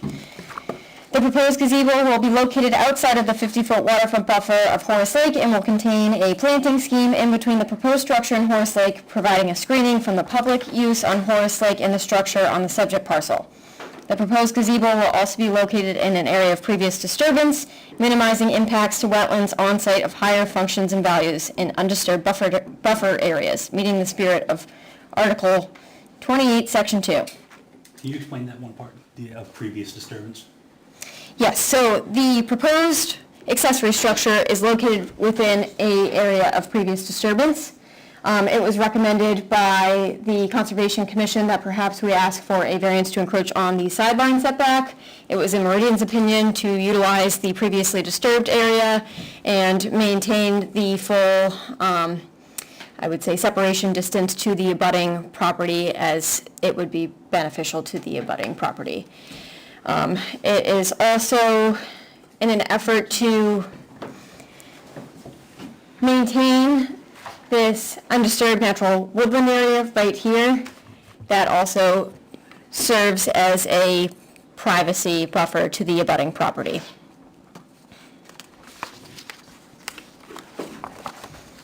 Yes, thank you. Please describe how the spirit of the ordinance is observed. The on-site wetlands and associated buffer encompass nearly the entirety of the waterfront area on the pre-existing lot of record, leaving a minimal building envelope for proposed accessory structures for the homeowners to enjoy the waterfront area on the parcel. The proposed accessory structure is placed within a buffer area that has experienced previous disturbance in vegetation clearing. The proposed placement of the gazebo avoids and minimizes jurisdictional impacts and buffer impacts within unaltered areas that have higher functions and values. The spirit of the ordinance is observed under Article 28, Section 2, as the proposed structure will not be placed on naturally occurring wetlands, will not impact jurisdictional wetlands that provide flood protection, will not impact unique and unusual natural areas, will not impact high-functioning wildlife habitats, and is an accessory use that can be safely located close to wetlands, as the disturbance area will be bounded with erosion control, and the area will be stabilized prior to the removal of the erosion control measures. Please describe how substantial justice is done. Substantial justice is done if the variance is granted, as the proposed gazebo will provide an enclosed area for the property owners to enjoy the waterfront area on their property adjacent to Horace Lake. I also want to mention that their primary residence is 800-plus feet away from this desired area. The proposed gazebo will be an accessory structure used for recreation uses consistent with the permitted uses of Article 28, Section 6. The proposed gazebo cannot be located in an alternative placement, as this would result in an encroachment toward the abutting property line or encroachment towards Horace Lake. Not granting the variance would minimize the ability of the homeowners to enjoy their waterfront area located on their property. Please describe how the values of surrounding properties are not diminished. The values of surrounding properties are not diminished if the variance is granted. This proposed gazebo/accessory structure is consistent with the other existing uses and accessory structures located on residential lots surrounding Horace Lake. The proposed accessory structure is compliant with adjacent property line building setbacks, not encroaching towards surrounding properties, and the proposed accessory use is located outside of the 50-foot waterfront buffer of Horace Lake, not creating visual obstructions to Horace Lake from surrounding properties. Literal enforcement of the provisions of this ordinance would result in an unnecessary hardship. Literal enforcement of the provisions of this ordinance would result in an unnecessary hardship because of the existing conditions of the pre-existing lot of record. The special conditions of the property include the location of the on-site wetlands and the associated 25-foot buffer. The existing sideline building setbacks and buffer area encompass nearly the entirety of the waterfront area, leaving a minimal envelope for an accessory structure that would be used for recreation purposes. Alternative placement of the gazebo/accessory structure would lead to encroachment on sideline building setbacks, encroachment within the 50-foot waterfront buffer of Horace Lake, or encroachment on undisturbed wetland and buffer areas. Owing to the special conditions identified above, please indicate how no fair and substantial relationship exists between the general public purposes of the ordinance and the specific application of that provision to the property. No fair and substantial relationship exists between the general public purposes of the ordinance and the specific application of that provision to the property. Strict enforcement of Article 28, Section 9 would not allow for the homeowners to utilize a portion of their property for recreational uses, which is listed as a permitted use under Section 28, or Article 28, Section 6. Owing to the special conditions identified above, please indicate how the proposed use is a reasonable one. The proposed gazebo/accessory structure is a reasonable one. The proposed gazebo is representative of other residential uses surrounding Horace Lake and will not alter the essential character of the neighborhood. The proposed gazebo/accessory structure will be located in the least impactful area, as the structure is located within a buffer area of previous disturbance, and the structure is conforming to the sideline property building setback. The proposed gazebo has also received the necessary New Hampshire Department of Environmental Services permits for construction, and the proposal will also include the planting of native species, providing a buffer to Horace Lake and abutting properties. Now, I'm more than happy to answer any questions at this time. I have just one. And can you show me on the map the currently disturbed area and where the gazebo is going to be inside the buffer? Is Yes. that the pink?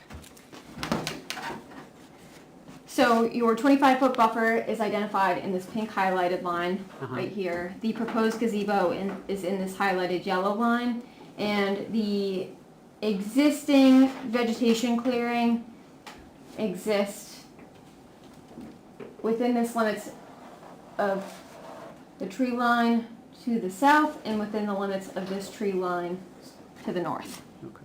And the reason you're requesting it to be in the buffer of the wetland as opposed to a variance on the sideline is what? As it would shift laterally, it would require a variance for the sideline setback. It would also require the removal of vegetation within the 50 to 150-foot natural woodland area, which is more applicable to DES, but it seemed as though it would be favorable to keep the on-site undisturbed vegetation as is and utilize the area of existing disturbance for the construction of the accessory structure.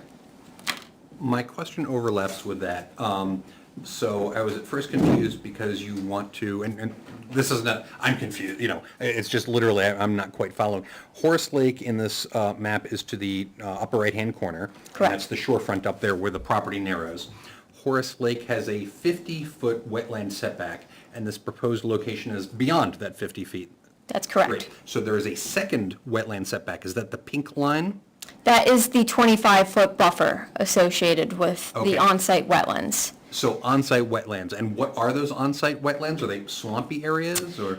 There are two different systems on site. This would include a pedestrian wetland, as my colleague, Jason, certified wetland scientist, explained earlier.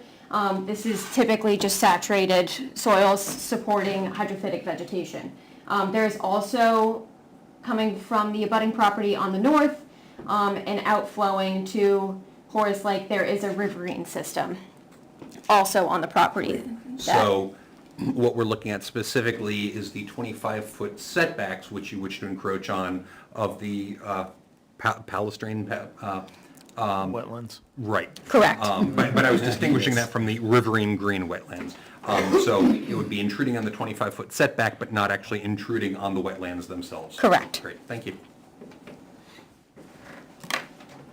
Any other questions? I'm just curious, was the gazebo an afterthought of being put in place, or was that the purpose of the,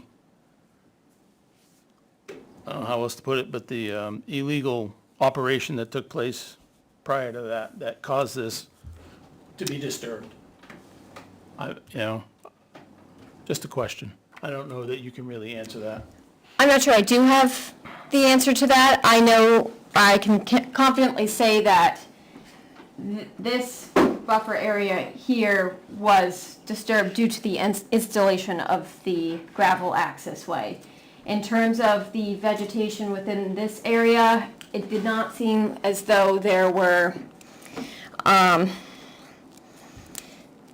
evident areas of stump clearing, vegetation pulling, but I don't have a pre-existing versus Right.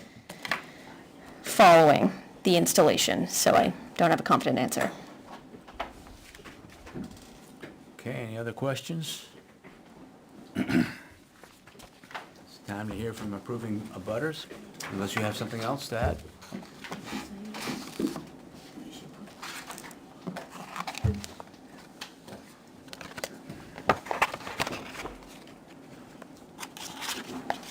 Any approving abutters? Disapproving abutters? Public at large?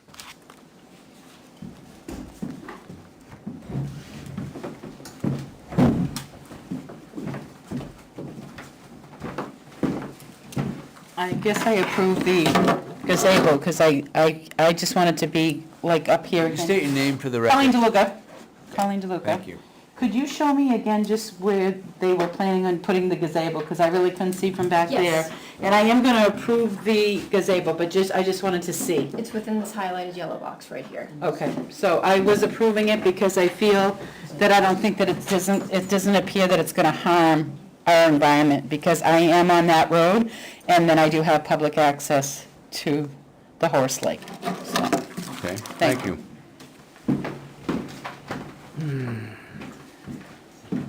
Other boards or committees? It's your turn to rebut. I would just state that the Conservation Commission recommended that the variance be on the side setback as opposed to the buffer zone, and they've chosen not to pursue that. Okay. Is it possible to ask a question after someone is sat down? Is it practical? I think it is. It's really quick. It appears to my eye that the square only minimally sticks into the pink zone, but I can't see a scale. Is that a foot, or is it 10 feet, or how much intrusion is there? No, it will not. I believe it's 9.9 feet will be the closest encroaching corner of the gazebo to the wetland. Hmm. Yes, 9.9 feet. Great.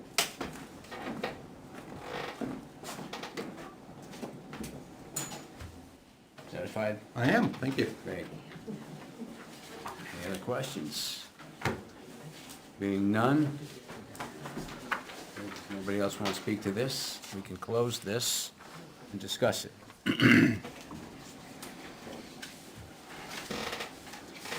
Any general discussion?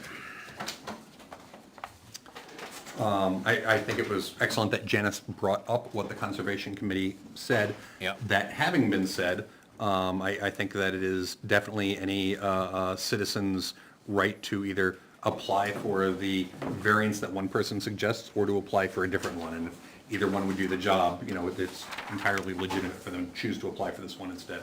Yep. Anything else? Do I hear a motion to accept prong one? Motion to accept prong one. Second. Moved and seconded. Any discussion? I see no evidence of any sort of harm, so I am positively inclined towards prong one. Anything else? Move to vote. Yes. Yes. Yes. Yes. And a yes. Prong one passes 5-0. Do I hear a motion to accept prong two? So moved. Seconded. Moved and seconded. Any discussion? One thing I would say is the core of the spirit is, does it violate the zoning objectives? Does it change the character of the neighborhood? A big thing on my mind is objecting abutters. We had not a single person. So I'm positively inclined. Anything else? I guess the only thing I would state that, is, it's being proposed to be put into a previously disturbed area versus disturbing more than That's technically true, but I'm reminded of the definition of chutzpah is the person who kills his parents, then pleads that I'm an orphan, so. Yeah. No, I understand, I just, make it noted that as far as that goes, it does cover the spirit, I guess. Okay. We'll vote. Yes. Move, seconded, or, Oh, pardon me. I think, am I right? We're already. Oh, we're already, then my bad. Right. Do a vote. Yeah, so he said yes, yes. Yes. Yes. Yes, and a yes. Prong 2 passes 5-0. Do I hear a motion to accept prong 3? So moved. Seconded. Moved and seconded to accept prong 3. Is there any discussion? What the heck is it? Being no discussion, we'll move to a vote. Yes. Yes. Yes. Yes. And a yes. Prong 3 passes 5-0. Do I hear a motion on prong 4? To accept prong 4? So moved. Seconded. Any discussion? No one came and said anything? Excellent. Move to a vote. Yes. Yes. Yes. Yes. And a yes from me. That's 5-0. Prong 4 passes. Do I have a motion to accept prong 5 in its entirety?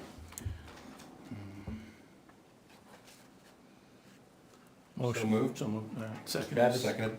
Moves, second, okay. It's been moved and seconded. Accept prong 5 in its entirety. Any discussion?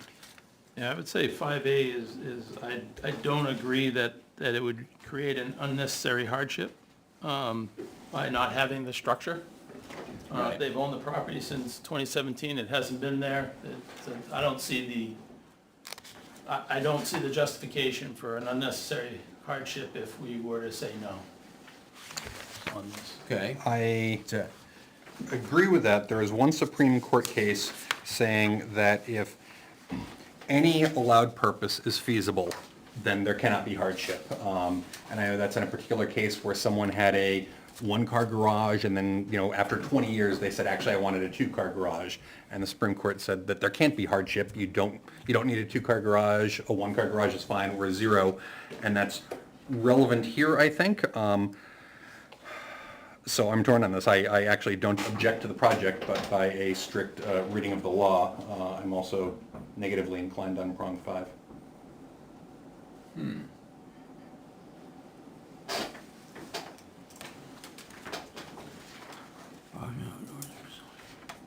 You don't see an unnecessary hardship. It's a really tough thing to nail down though sometimes. It hasn't been there, so if they don't put it there, then it's still not there. Right. And does that really give you a hardship? You don't get to have a nice anything, but. Well, even if you look at the, II, the proposed gazebo is representative of other residential uses surrounding Lake Horace and will not alter the essential character of the neighborhood. I will agree with the second half of that, but I don't know that the other gazebos that exist needed a variance because they were in, Right, a wetland buffer area. right. Sometimes the Um, zoning grew up around them. And more to the point, it's going into an area that was previously disturbed that shouldn't have been. Right. So if it had not been disturbed, would it be still proposed to be going where it is? I don't see the hardship. My opinion is that there is not an argument that would show that there is an unnecessary hardship here. If I wanted to play devil's advocate and argue against myself, I would make the argument that other houses have gazebos, so this is an accepted norm in practice, even if it's not in the letter of the zoning code. And I would further argue that the shape of this property is insane, sort of a lightning bolt tapering to, 6 inches wide at the end. So that is one way that the property is unlike other properties. So those are the two things warring in my head. On the one hand, is there a hardship? You don't need a gazebo, but on the other hand, it is a very weird property and they can't do what their neighbors are doing. Well, Is it a reasonable use? Reasonably used. Again, that's a hard thing to define sometimes. No. Could it be placed somewhere else, I guess is the Pardon? crux of the question is, can it be placed somewhere else? Or made smaller so it is. Can it be into- placed somewhere else? At this Or point, made public smaller. comment is closed, sorry. Thank you.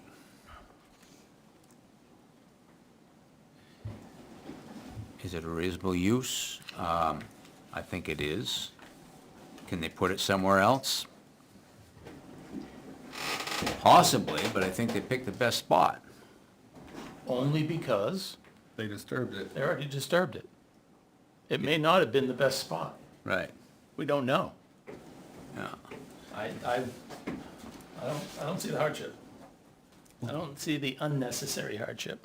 There is not an argument there that says that this is an unnecessary hardship. Okay. Different perspective on that. 'Cause I see what you mean about the spot that's already disturbed. It's a question of whether a gazebo can be built or not, or where it can be built. And it's looking at the nature, the lot, the orientation of the lot, the purpose of the lot. To say in this area is to be able to leverage accessibility and enjoyment of the lake. Further back, a gazebo could be built 200, 300 feet further back into the property, but then would be outside of the purpose of building it. That's one. The unnecessary hardship comes to mind here is there any other location where it could go serve the purpose of the property and not create a larger disturbance, which would be either further into the wetland area or within the buffer to the lake itself. That's an item that comes to mind for me. And that if that gazebo were to be positioned further away from that proposed location, it would then defeat the purpose of its existence altogether, likely, for consideration. I don't disagree, Yeah. but it still doesn't meet the law of unnecessary hardship. It hasn't existed for 7 years. They've owned the property for that long, based on the deed. I agree with you, and just to provide a cite for that, the Supreme Court case that I was citing earlier was Crossley v. Town of Pelham, 1990. And what was the outcome of that again? That, yes, I can read a sentence or two. If the land is reasonably suited for a singular permitted use, no hardship can be found. Landowners went before the Pelham ZBA for a variance to replace a one-car garage on their non-conforming lot with a larger two-car garage. Neighbors appealed, claiming that there was no hardship. The landowners simply wanted what they wanted. The Supreme Court noted that the hardship cited was a result of the landowner's personal circumstances, basically that they wanted this, that a one-car garage or even no garage would still be a reasonable use consistent with the ordinance, and that therefore, blah, blah, blah, that they could not have it. So that does seem to be a parallel here, that a smaller gazebo that doesn't require intrusion into the setbacks or even no gazebo to parallel the language. Okay. I'm not arguing hard that others have to do it, but I'm inclined to vote no on the hardship prong. Any other discussion? Okay, we'll move to vote. All those in favor?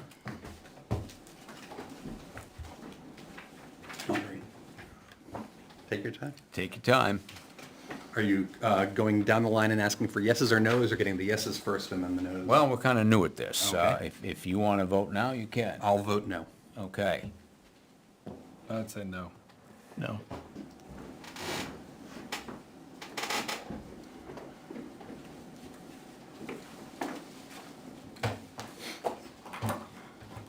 Hearing what I heard. Yeah. Video's Wait, waiting on you, Sean. what's yours? Agreed. No.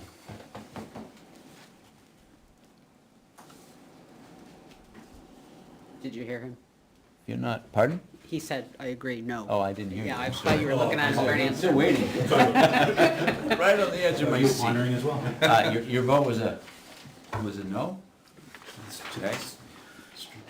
What I was about to say, hearing what I heard, the discussion, I would have to say no. I've been hard on hardship, and I can't find it. So, that article doesn't pass. 05.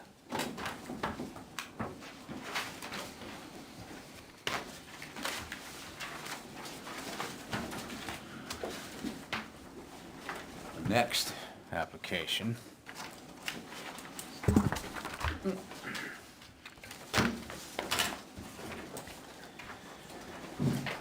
Fourteen 2024.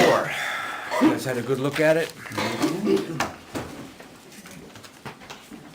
This is not a variance, this is a special exception. Yep. Save the shortest for last.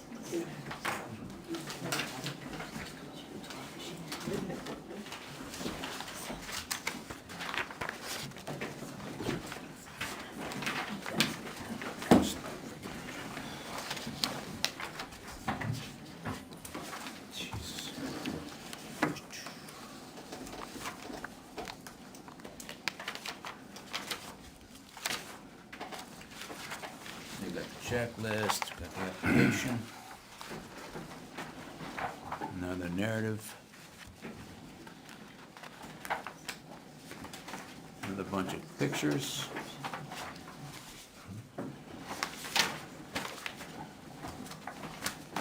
Make sure I get the right one here. Okay. We're here on the motion to accept the application. So moved. Seconded. Moved and seconded to accept the application as presented. A vote? Any discussion?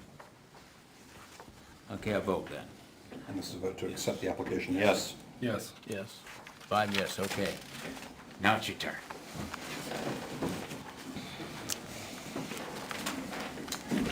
So Meridian was hired by Jackie and Ron Perron to complete a restoration plan for impacts within jurisdictional wetland areas. This was from the unpermitted placement of a gravel accessway. The homeowners would like not to get rid of the gravel accessway in its entirety, but relocate it outside of the jurisdictional wetland areas, but within the 25-foot associated wetland buffer. This is due to the fact that the on-site wetlands and the associated buffer encompass nearly the entirety of the waterfront area of the parcel.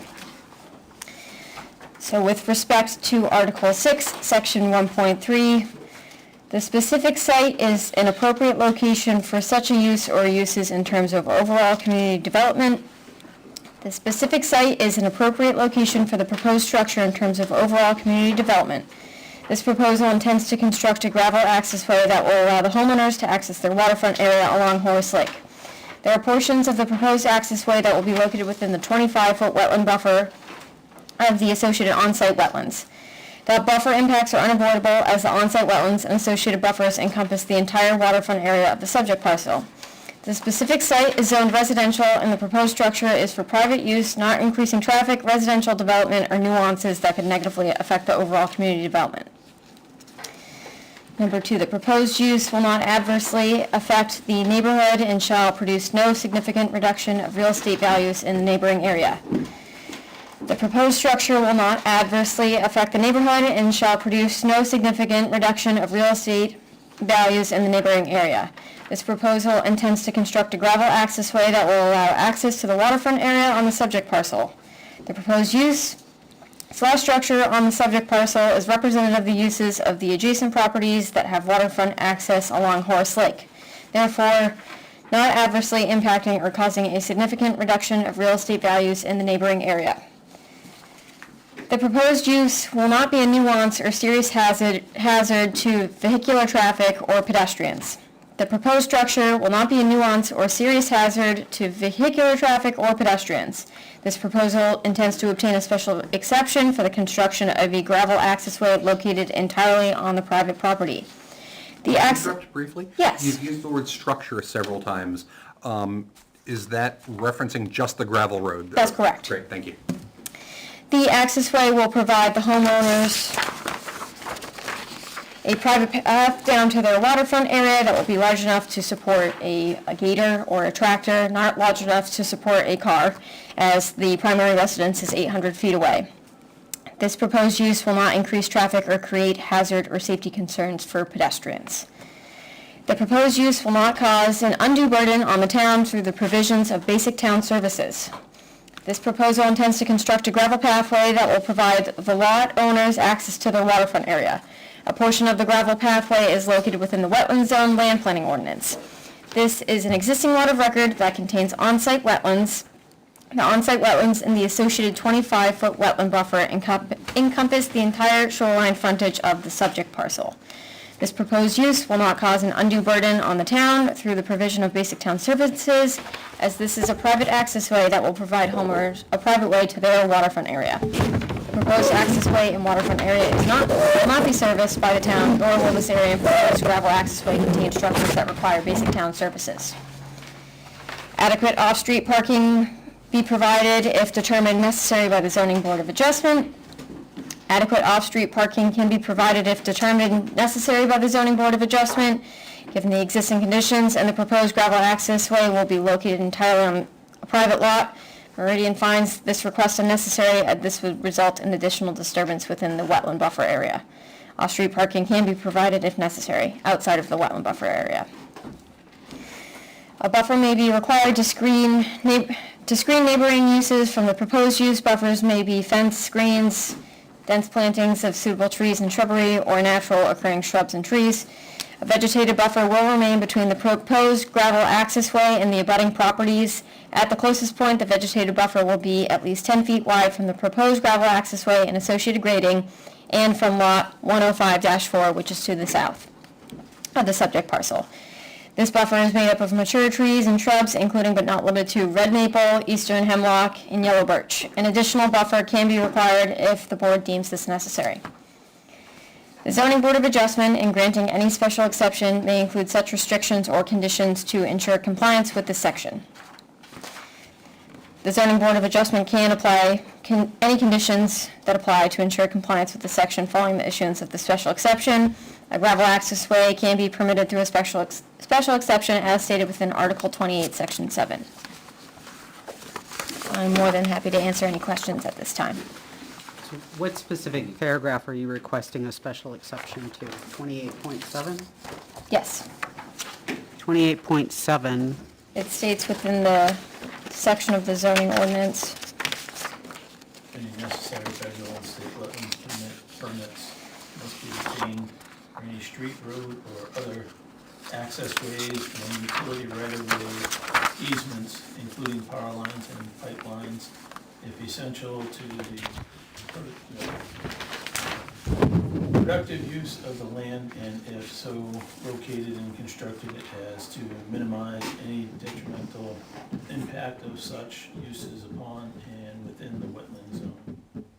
and the ZBA cannot waive or provide exception to state and federal permits.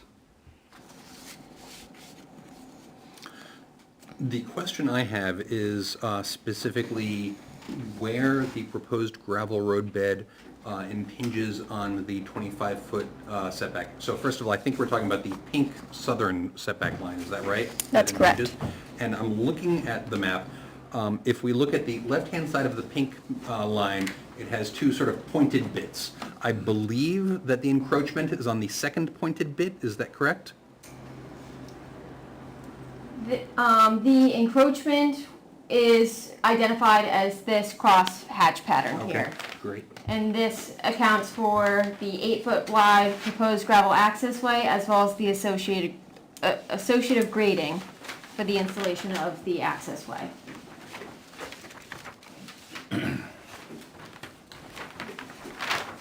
So basically, And that would be just over 6,000 square feet. basically, they're gonna remove the current road or DES that was put in, and they're gonna then put in a smaller, narrower section that is made up of material that is native to the area. It is native. It came from on-site. But that is a different paragraph, that's not 28.7. So I'll ask the question again, what are you applying for a special exception to? Is it paragraph 28.7 as stated or not? It says the undertaking of a use not otherwise permitted above in the wetland zone may be approved if it can be shown that such proposed use is not in conflict with any in all the purposes and intentions listed in section 28.2 of this article, and does not create a substantial impact to the wetland zone as determined by the Planning Board and Conservation Commission. Otherwise, see Article 28.7, special exceptions, right below it. And that refers to access ways. What you just read use is a gravel access path. 28.6.7, not 28.7. So are you requesting 28.9 or 28.6.7 or 28.7? I'm not, the paperwork isn't following what your words are saying.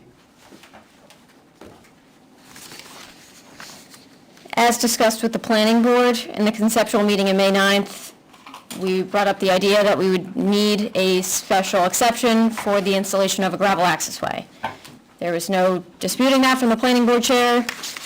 As we proceeded with this application, if we're talking about what we are seeking the special exception for, it would be for buffer impacts within the associated 25-foot buffer from on-site wetlands. So that is 28.9. 28.9. I would suggest that you modify your application if the chair would allow it. And what do you say? Is there any discussion on that? I agree with Janice, and just for the record, the first page of the application has the where logo, et cetera, up top. The second page says application for a special exception. The first paragraph before the enumeration of 1, 2, 3 says the undersigned request a special exception as provided in article blank, section blank, and that's specifically. I think that since we're all gathered here today, the intent is clear, that it would make sense to amend this and initial it or whatever, so that we can have a substantive debate, not throw this. But the application also says 28.7 on the very first page. Right, that's what I'm looking at. You're, But it also, there's an application for special exception that says the undersigned, and it says Article 28, section 7. right, that's what I'm quoting. And Janice is arguing that that is not the meat of the matter, and they're actually asking for a special exception from some other clause. 28.7. Yeah. 28.7 is what they wrote, 28.9 is what we think they mean, is that correct? That's what I think. That's what it seems like, yes. I would agree. So, yeah, I would urge the chair to allow a modification of the application.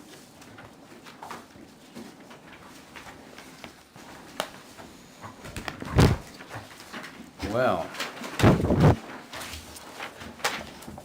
I have no problem with it, because it's in the list of special exceptions, it's covered. You're picking one over the other. Well, as listed, 28.7 pertains to federal and state wetland permits, and this body cannot accept those documents. So in the application, it's 28.7, and what you're saying, Janice, is there should be 28.9? That's what I believe, but Yeah, and not everybody my else application. tends to think the same thing? I think Still trying to the catch up to applicant it here. should tell you that. Yes, it should be amended to Article 28, Section 9 for buffer impacts. There it is. So you'd like to amend your application to 28.9? Correct. Okay.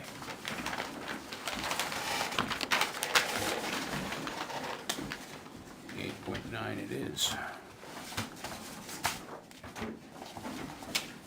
Anything to add to that? Any more discussion? There is, we do have a thing from the state, though, for the shoreline impact permit from the applicant.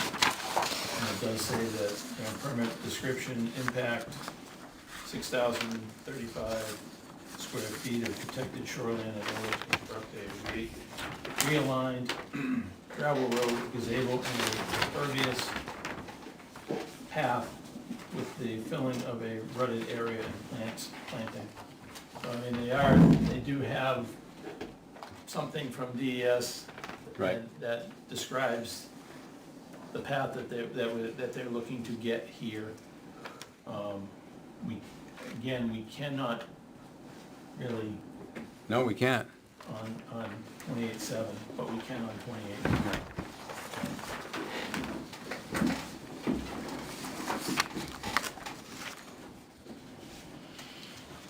So has the applicant, I'm not sure, has the applicant requested that the application be amended in a way, I think that's consistent with your actual plan? And so is it now up for us to decide? I'm not even sure, to be honest with you. I believe I've watched one BOS meeting where there was something that was amended, maybe I'm confused, maybe it was an earlier ZBA. So I think we have the power to allow an amendment of an application, but I'll defer to someone who's been through this more. In the hot seat.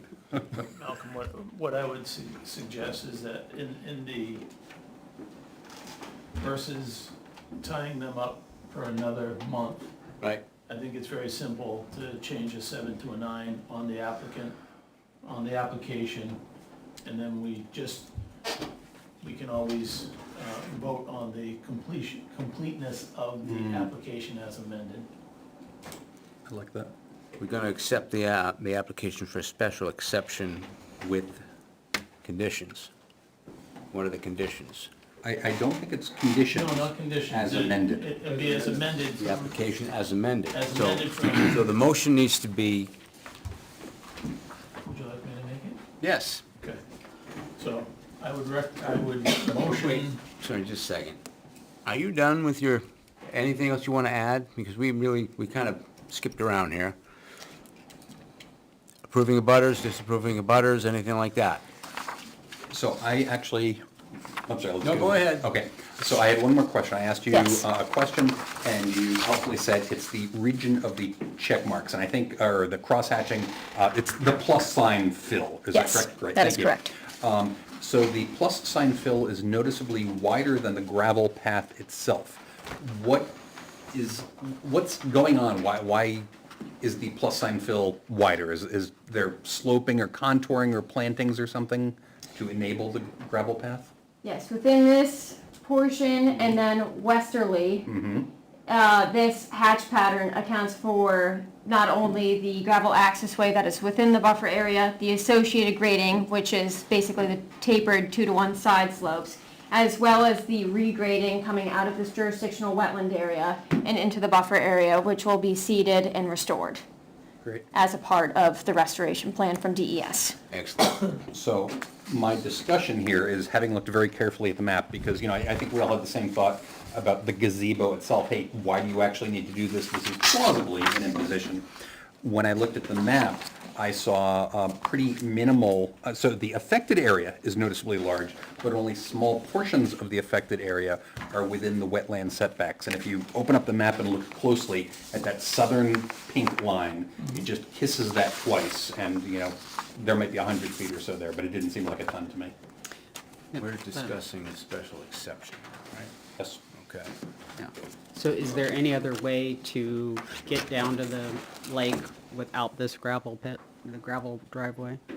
There is no other, as you can see with the wetland buffer coming across here, there is no other crossing point that would not affect. There's not like a deeded access outside of the property that allows them to get to the lake? Not to their direct frontage, on their property. How wide is it again? I'm sorry. I believe it was, 7 feet? Frontage or the gravel? The width of the gravel path? I think it was 7. the width of the gravel path is 8 feet wide. Feet, thank you. The contiguous shoreline frontage, if anyone wanted to know that, is 180 feet on Horse Lake. I think we're all set. Other discussion?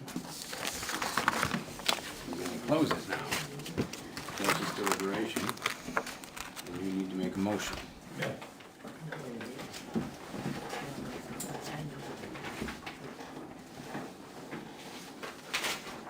So the motion I'm going to make is that we accept the application for a special exception for this case,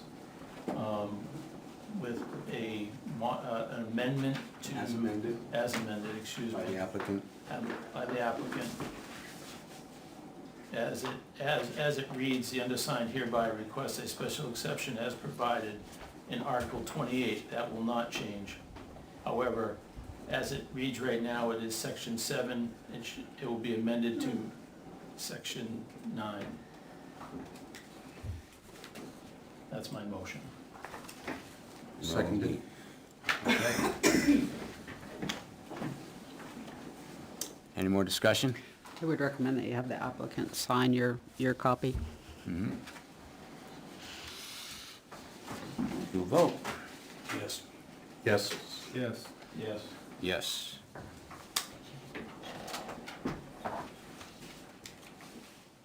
Okay. Special exception has been granted with the amendment to section 9, 28.9 instead of section 7. And that's about it, isn't it? Good.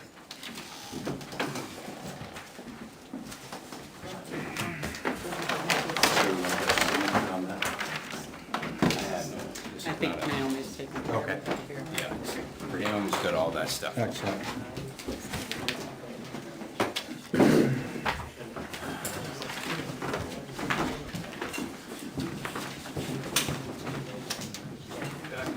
Okay. Case 15, 2024. It's Michelle Davis for a special exception.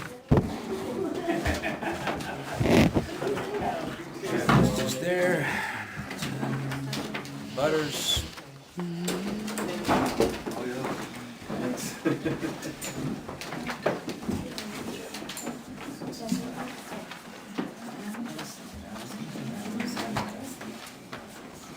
We have a motion to accept the application. Oh, we got in our packets 16/2024 also, but that's not on the, It's on the back. yes, there it is. Oh, I see. It's in a different font. I missed it. I thought that was a continuation I of the make first a one. motion to accept. I second it. We're on 15, 2024. That's correct. I make a motion to accept the application as complete. Has it moved and accept to accept the application? Yes. Discussion? Good. Move to vote, 1, 2, Yes. Yes. 5-0. Now it's your time. I'm not like, I wasn't prepared like that. It's just go over your application, and you have a list here of 7 conditions. I don't even have any of that. They told me just to bring This is what you wrote. okay. Yeah, the plan of the septic. I know. You just want to read through. I'm the really 7 points. nervous. Oh, you'll be fine. Address them. The specific site is an appropriate location for such a use or uses in terms of overall community development. So yes, it's on a private land, not affecting any neighbors directly at all. Proposed use will not adversely affect the neighborhood and shall produce no significant reduction of real estate values in the neighboring area, which I think the value will go up because we're right now below value as far as our house. Agree? Proposed use will not be a nuisance or serious hazard to vehicular traffic or pedestrians. Note we're 500 feet off the road, so it's not going to affect any of the road or. The proposed will not cause an undue burden on the town through the provision of basic town services. And it's just for personal use, it's for myself. All right. Adequate off-street parking will be provided if determined necessary by the zoning board adjustment. So there's, I guess if you can tell me to make more parking, I can make more parking. Okay. There's plenty of room. A buffer may be required to screen neighboring uses from the proposed use. Buffers may be fence, screens, dense planting, suitable trees and shrubbery or naturally occurring shrubs and trees. Our house is surrounded by trees on three sides. We abut the farm, so nothing's behind there. Along our rock wall, our divider is our closest neighbor, and that's all, has all trees. It's been there forever.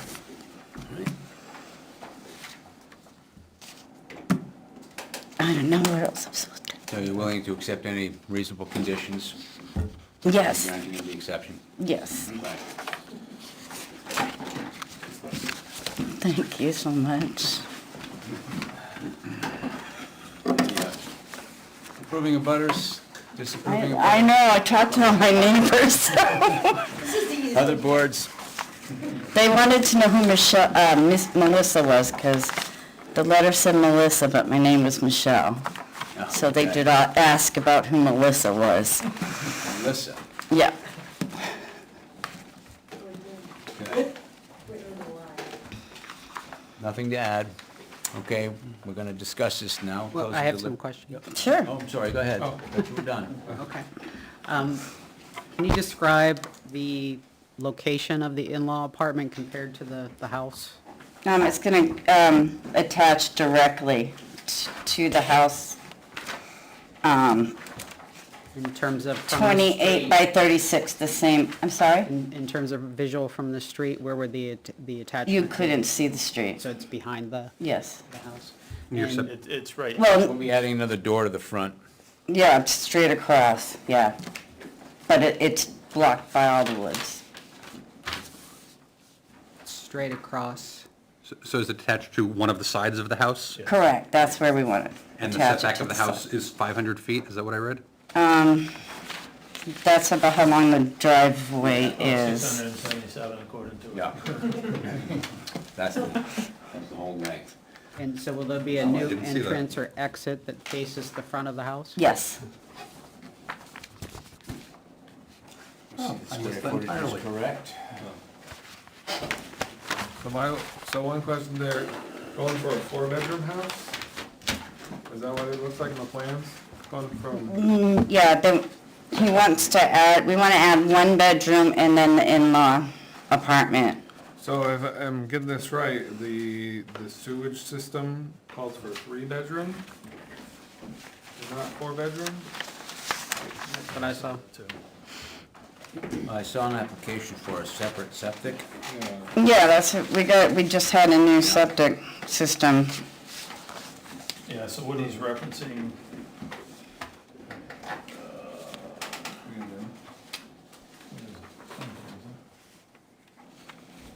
It was a July 29th application approval for a 3-bedroom septic.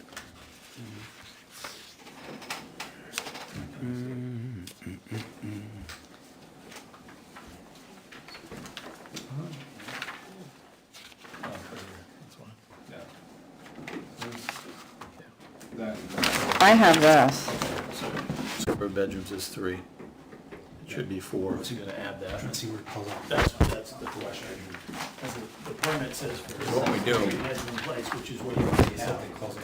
I have two. You have 2? Yeah. She was going to 4. I only have two. Okay, because when you, in your application here, on this, it's showing 4 bedrooms.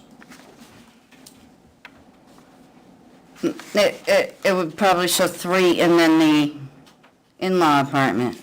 Which is a total of 4 bedrooms. Which is 4. Yeah, there's 3. I understand what you're saying now. I understand what you're saying now. Because you have the 2 there, your master, and then this would be the 4th bedroom. Is one of these an office? No. So I have a question whether the suitability of the septic system is within our purview. I mean, obviously, it should be done, but I would think that that would be the building department before they would sign Right. off on anything. So usually we will put the condition. 19.1.10.4 is one of the conditions. Okay. Septic's design shall be approved by NHDES. Usually Design we'll put slash the, capacity.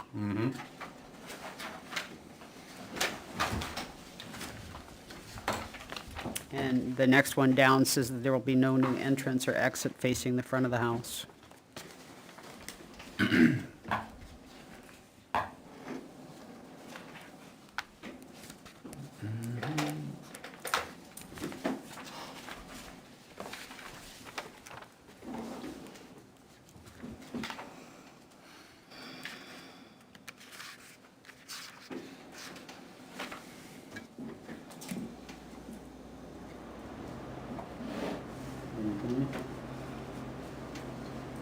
Is okay with that? Any more discussion? I need another minute, Questions? because I think Janice was indicating that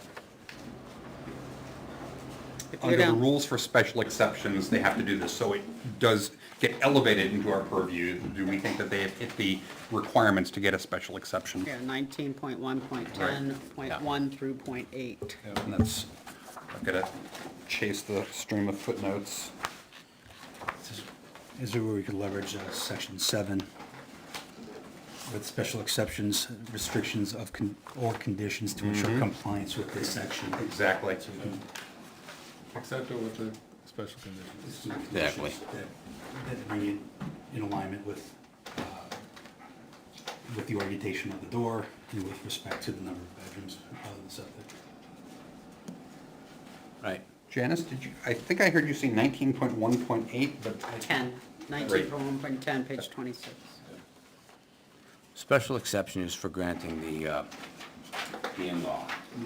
And when we grant the special exception, it will be with these conditions. Right.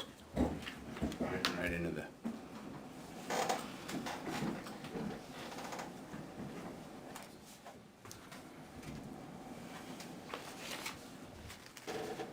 And Janice, I'm sorry, the numbers are swimming this late at night. So I've got where the special exception in 19.1.10, but then we're also saying that some conditions for that are the orientation of the front door. And Yeah, if you go under 10, you've got 10.1, Right. 10.2, 10.3, Got it, 10.4, got it, 5, got it. 6, 7, and 8. You have the Septic is exterior point door. four. I do see the septic there, which Point is... 5 is the new No entrance. new entrance, perfect. Thank you very much.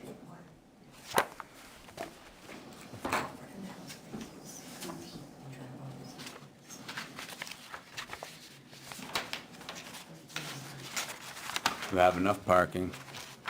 Yeah. You meet the square footage. Yes. It's within, it's Yeah. within. So yes, I'm now caught up to where everyone else was 4 minutes ago. I think that approving it with those conditions does sound like the path forward. There you go. Did you make a motion? I'm sorry. Not yet. Okay, thank you. Any approving butters, disapproving butters, all that. Nobody else? You got nothing else to add? Any information for us? If it'll help her, I could say no. Okay, let's close this up, and we've had our discussion already. All right, so do I hear a motion to grant? I would make a motion to grant the special exception with the conditions, A, that a septic system suitable for the total number of bedrooms be provided, and B, that there be no additional front door. I think that captures what we said. Well, you're just concerned with it being an entrance facing the front of the house. Okay. Front of the Why the don't front. you She could, could, they could suggest say the front door is on the side or on the back, but it's, their front grant the door. special exception with the condition that they meet all the requirements for the special Okay. So I'll rephrase that or retract that motion. The new motion is, I move that we grant the special exception with the requirement that the applicant meet all of the conditions required for the special exception, As stated in the Ware zoning ordinance. as stated in the Ware zoning ordinance. Okay. Second? I second. Good. Any discussion? So, Michelle, do you understand what they're saying? Not really. Well, I think, The verb- I have to get another septic thing done. I would go to the DES and ask them whether or not they made an error before you have another one done. Because it could be a case where they made an error and put down 3 when it should have been 4. Who's DES? That's. Not Bruce. The state? Going forward, what you just really need to do is make sure you meet all the building codes. And the septic capacity is a building code. You need to have so big of a tank and so forth for... Right, So to right, answer your right. question, Bruce presumably filed with the DES, so maybe your approach would be go to Bruce, say, hey, Bruce, you Ask. filed for this. this is the total number of bedrooms I've got. Could you make sure the DES, and they might just reissue the paperwork with the number 4 issued. So Okay. that would be one of the two things that there's concern about. And then the second door. thing is the door is right now designed to face towards the street, and I don't have it memorized, but I guess it needs to face in another direction. On the back? Back or side, I guess. No new entrance or exit. Can't add another door facing the street. It needs to Okay. be to the side. All right. You understand that now? I got that, yeah, it's a septic line. So I'm good? Well, we haven't voted yet, but you can sit down, I think. Sit I just down. wanted to make We're sure you ready to- understood what yeah. the reason was. Thank you. I have no additional discussion? Great, let's call the vote. Yes. Yes? Yes. Yes. Yes. Special exception is granted with conditions.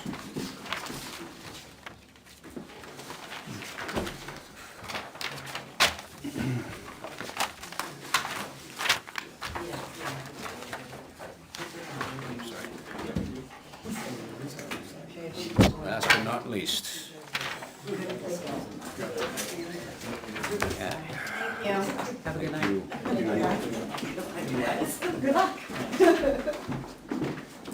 Case 16, 2024 is a application for a variance in the rural agricultural zone.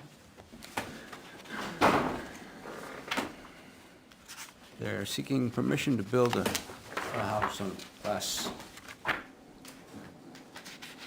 on a deeded right-of-way.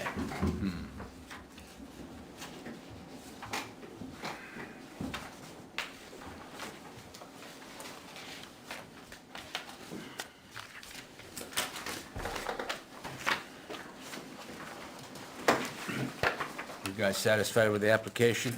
I make a motion to accept the application as complete. Seconded?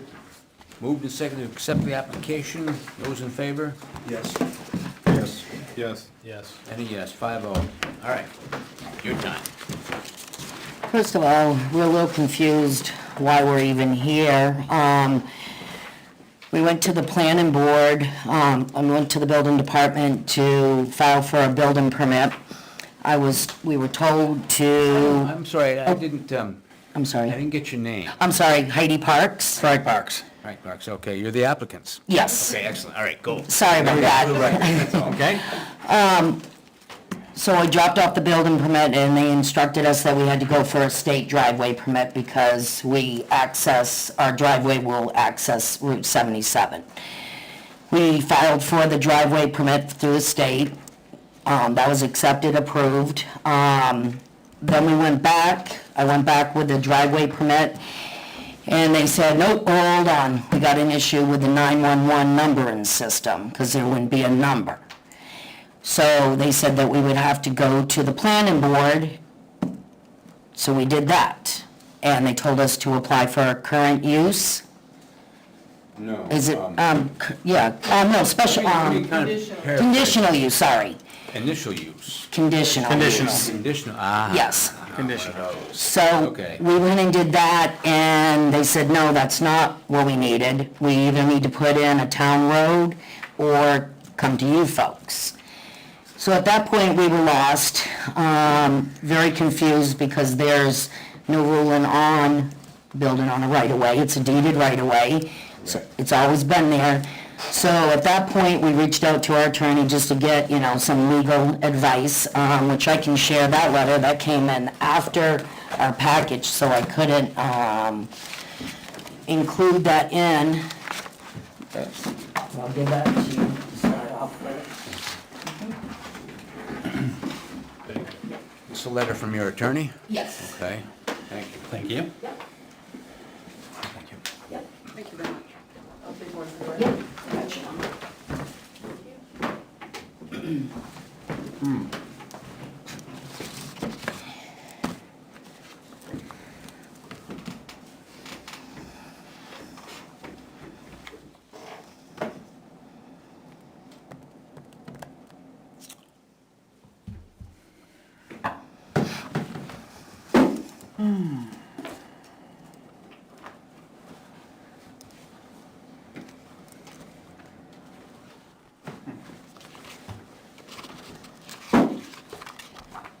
Question. How many lots are using this right-of-way? Right now, there's 3. There's one before us and 2 after us. And they all have homes on them? Yes, they do. Yes. I've got a comment about Pre-existing? this letter. I'm sorry? They're all pre-existing? Yes. Okay. So I've got a comment about this letter. I think it probably makes sense, and what the attorney says is, show this to the building inspector. Maybe he agrees. Right. And so I understand what the letter says. Maybe he does agree. In which case, maybe you don't even need to be here. That's But right. since you're already here, and since the paperwork is already filed, it might make sense to go forward. Right, that's why, right, so what happened is I received that letter, I went back to the building department, and I was told that we don't have a building inspector. So I'm like, okay, now what do we do? So I We know just want to build a I know our house. ongoing troubles. Do we have any sort of?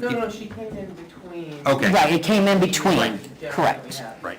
Yeah, Cool. so there is someone performing Right, building right, inspection Right. now. Right. But that explains. And that building inspector did approve our house plan Right. pending Right. the driveway issue. Right, cool. Although, that is distinct, you know, he can say, yes, all the 2x4s are in the right location. Right. But if he's not asked the question. so- Right. So she came in between Right. and versus waiting until we got somebody. Sure, and it makes perfect sense. Right, I wanted to go get down it both going paths because at we've been once. I going get with it, this yes, since great. the middle of May, and we're running out I of guess I'm nice sort of weather to agreeing with that. build. I'm saying that even though the attorney says talk to him, I think it's quite reasonable for you to be Right. telling us, because Right. if you win either. Right, well, I needed to apply for that to get on this meeting so we could Cool. move forward. So that's why we're a little confused of why we're even here. Well, I'm having a hard time getting my head around it, too. But I don't see the contingent in our ordinance. In the general case, without this reference to the law, which may or may not be correct, I'm not a lawyer, but in the general case, I believe it is true that our zoning code would say that you couldn't build on a right-of-way. It's only on a certain class of roads. So, you know, But where does it state that? Because we, right. as far as a right building on a deeded right-of-way. 241821 regarding frontage. We- And I'm not sure, We have frontage, yeah, but it, you need 250 unfortunately. feet of Right, frontage. unfortunately, when they approved this lot, they're looking at a flat line on a map and they didn't realize that it goes through wetlands, it's a very steep incline, Talking about the far side on 7. correct. And it's on the Yes, corner. and it's right on the corner by the guardrails. But specifically, just to answer your question, you were saying, why do you even need this? And so my understanding is, as was just said, it's on page 24, 18.2.1, and it's a big paragraph, and it says, if it's on a paved road, you know, it must be this. And so I think that's the paragraph that says what kind of road and how much frontage you need to be. And so that's why you're here, because I think you're proposing something that is outside the strict definitions of this. Okay, But that's not the way. They're requesting a variance No, for we're- section 4.1, Correct. 17.1. right. Okay, Yeah. Has nothing to do with 18. I'm sorry. 4.1, I would say that they're talking about a right-of-way, Correct. and which is defined as shall mean a legal right of passage over another person's land. Correct. And just for the record, we own 3/4 of the right-of-way. When you turn off of 77, Chucky George owns approximately maybe 40 feet of it, and then the next person, Aaron Foote, owns another small section, and then we own the remaining. So is this right away like a dirt road? Yes, I actually have a photo, if you'd like to see. So would it be considered a private road or? No, it's not. There It's may a, not be one yet. this is the actual, Right. it's over, it's right here where my vehicle's parked, that's 20 feet wide, and it gets wider as you go down. It's defined as a deeded right-of-way. Correct. Yes, so It's like a dirt. Right. Trail. Okay. 17.1. See that? Interesting. yeah, it's Did you buy this lot from Aaron? Yes, Yes. That's why his name's on some of the. yes. Yes. Yeah, yeah. Where do you guys live now? I'm just curious. Do you live in town or are you? Yes, we live right around the corner. Doesn't matter, I'm just Yeah, curious. no, that's fine. Yeah, we live right on 77, actually right before you are right away. Okay. And there were two other houses. Yes. And so this is the actual frontage they do have on 77, and the issue is the right-of-way, and they can't get there, there's a gorge and a... Correct. Yeah, This is the right of way, so in the, this is their lot. it's- One lot, two lots. so what I saw in the packet, so just a clarification, because actually the lawyer calls out 674-41. Very interesting. Clarification, I'm interested in input here, is that the right-of-way, so this is lot 232. From 232 to Route 77, it's 232, 235, and 234. My understanding... No, the one on the front, the 234, Yeah. 234, they do not access that. They have their own. Yeah, they have their own driveway Correct, on they have their own 77. driveway on 77. The reason they're on there is because their property actually goes across. You go Right of way. Go over the right of way, and they still own property on the other side. So 235 235 has access, yes. access to... Yes. Yes, 232 does, And that- 233, and 226. Okay. All right. I just want to make sure I was not... What's that? misstating Point one, sorry. Because that's what stipulates that that right-of-way has to be from a property that, as I read it, is directly on, or has directly accesses in this case would be 77. There's no other property in between, Correct. and that's where 234 is what it's leaving on here. Thank you.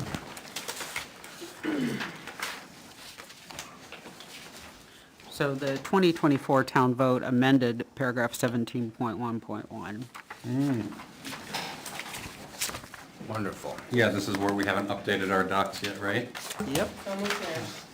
Oh, before the meeting ends, we should probably put that on the agenda for some particular meeting, that task. What's that? To, I think it's being worked on, but we can talk about that before. okay, my understanding was that we needed to do it, maybe we only need to approve it. Well, I think we just need to make sure it gets done. Yeah, Yeah. this needs to have the amendments that were Okay. approved, and then it just Right. goes to the town clerk for the town vote. Okay, so, Actually, This is allowing building on private roads. Right. The amended. and so, anyway, let's cover, actually, in let's have this 2020 discussion after. Actually, in 2021, they actually also amended 4.1 to include a definition for private road. Right, and they did it again in 2024. Yeah.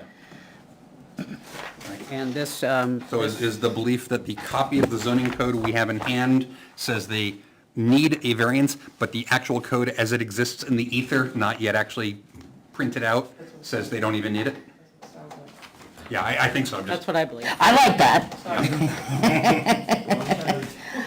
We're just trying to build a house, that's all, we're, And you're trying to make sure you check all the boxes, I get it. exactly. Again before winter. And before winter, we'd like to, It's a road, it's a thing to travel over, and it accesses 3 or more lots. So wouldn't that be a private road? In this case, Per it's this defined as, definition? well, that's the definition that they're saying is a private road. But they still have a deeded right. deeded right away, so Correct. it's, in this case, it's kind of synonymous with one another, you know, because they don't say how many, as far as the right of way goes, it doesn't say how many houses Houses? can be Yeah, accessed. it's and not all the that. passage. And further says that it needs to be on, or on a survey plat dated prior to 1988, March of 1988. This was on 86. 1986. Oh. Correct. So, then I think we're all coming to a general consensus that the zoning code as it exists in theory, not yet printed out, says that no variance is required. So if that's the general sense of the room, then I propose that we can jump back into the variance process and floor it and move it through quickly, just to reach the same result, so you can walk out of here with something. Okay. So, I guess, this is kind of a choppy situation. I think there are some questions that haven't been answered, and some questions that haven't been asked. Okay, ask them. I hear you. So I guess what this does is it puts it on the table, there's a possibility that you can withdraw your application. change it, to amend it, to get some further information as to exactly whether you need a variance or not. Whether you need, because I did touch on the frontage issue. There's some things here that just don't, it's, I'm not sure if you're ready to look at a full process here. You might want to read, you said yourself you don't know why you're here. Well, we don't know why we're here because we have a right of deed, deeded right of way. I get you. We're not on a private road, we're not we're accessing Route 77, the state gave us a driveway permit, all these other houses were able to build, we just like to have the same privilege. The other houses were built after the zoning came in also, one was built in 95, one was built in 96. So we're just trying to receive the same benefit as they. I appreciate that. And we're kind of doing the same thing. We're trying to make sure we do this right. Right. My recommendation would be that we go through, close this session, and go through, or if you want them to go through and explain all the Well, that's why I mentioned the possibility you might want to withdraw this. Why would we want to withdraw it? I mean, we're running out of time here. We've been going at this since May. I'm not going to, I'm so let just me- throwing out options in case you have. What's the next one? Let me ask this. So you think that some part of the application is deficient, and you might be right, and I've just missed it. What part do you think is deficient? Exactly. Unclear? That was going to be my next Well, question. there's no definition for a right-of-way as Right. far as an access road. Is it a right-of-way? It's a deeded right of way. On the tax map, it states right of way. And the ordinance doesn't speak to the right-of-way. Right. So if it doesn't speak of that, we would need a variance, so we should be able to access our building permit. Correct? You need according to the inspector, you need a variance to put the building on. No. He said it's our building, Naomi, you might be able to correct me. The building permit was approved pending our planning board meeting, pending the outcome of the driveway, because the gals in the office thought we were on a private road, which we're not. We're on a deeded right-of-way. And I'll be honest with you, and I'm not trying to, no one knew I what was understand. going on with this. Yeah. So we've been dealing with this since May. Yeah. It's a deeded right-of-way. We don't see any reason why we shouldn't be granted a building permit. And you We have see a driveway this- permit. We do have a driveway permit. Yes. That's included in your packet also. The state came out, had no issue with it. And the driveway, excuse me for interrupting, but the driveway would actually be off of the deeded right-of-way, and it's not the deeded right-of-way Well, that is your the driveway. deed, correct, yes. The driveway permit that was issued was for us to access 77, egress and ingress of 77. So that is actually not really relevant because you decided that you don't, that's not the way you're gonna do it because of wetlands. No, that is what we're talking about. We want to access that deeded right-of-way. Right. So I understand that right now, the proposal or argument Malcolm is making is that there are open questions and maybe it's not timely. And so what I want to do is engage on that topic. I think that there is enough information here that I could move forward tonight with this application. And maybe I'm the only one, but maybe if most of us think so, we could, move forward. But I think if I may. No, yes, try you and may. clarify, your concern is that there's not a private access definition. There are Right, frontage but- issues also. So what are the Just frontage as far issues? as- You need 250 feet of frontage. Okay. Not according to the application that they're presenting in front of us. Correct. Right.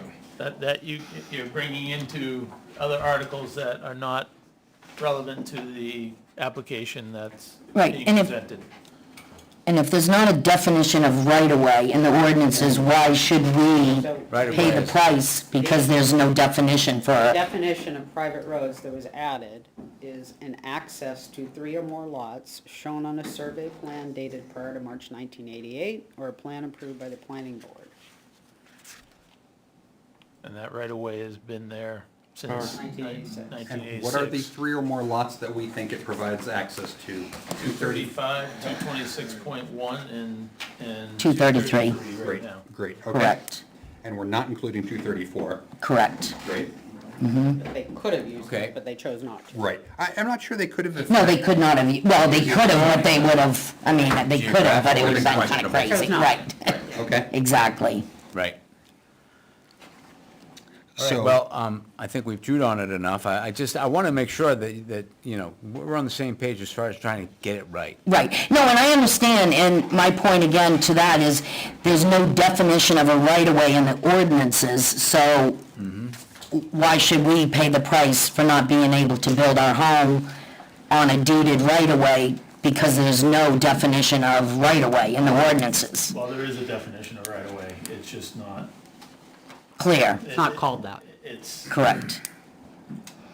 You have issues as whether or not a right-of-way can be considered a driveway, and whether you can use that as part but of they're your not gonna frontage use, or... the right-of-way is not their driveway, it is Correct. basically a roadway. and It's then they have a access. driveway off of that, so. But it's not a Class 6 road. No, So it's a our deeded ordinance really right-of-way. doesn't speak to it. According to the definition, it's a private road, Okay, it does speak to it then. according to the definition. And when you say the definition, we're in the 4.1 definition section? Yes, it's an ad. You're not going to find it in The there. add-on page. Ah, right. It's the ethereal floating additions. Oh, amazing. Okay, I then. thought I was prepared. In that Thank you. case, Okay, we chewed on it a bit. How about you go through your 5 points? okay. on the application? I love the bold. Everybody wants to go forward with it? Before. That's my question. Okay, I'm not saying it's Right. true. It looks the same to me. right. My What it copy. looks like. Slightly Again, different I words. don't have the full, so it's a question. The variance will not be contrary to the public interest because granting the requested variance will allow the property owners the same enjoyment as the other 3 lot owners that use the same access.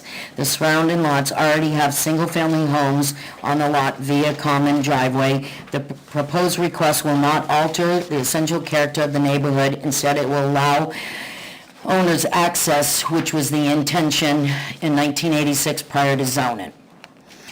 Number 2, please describe how the spirit of the ordinance is observed. Granting the variances will not be contrary to the public interest as the lot was created in 1986 prior to zoning, just not built on.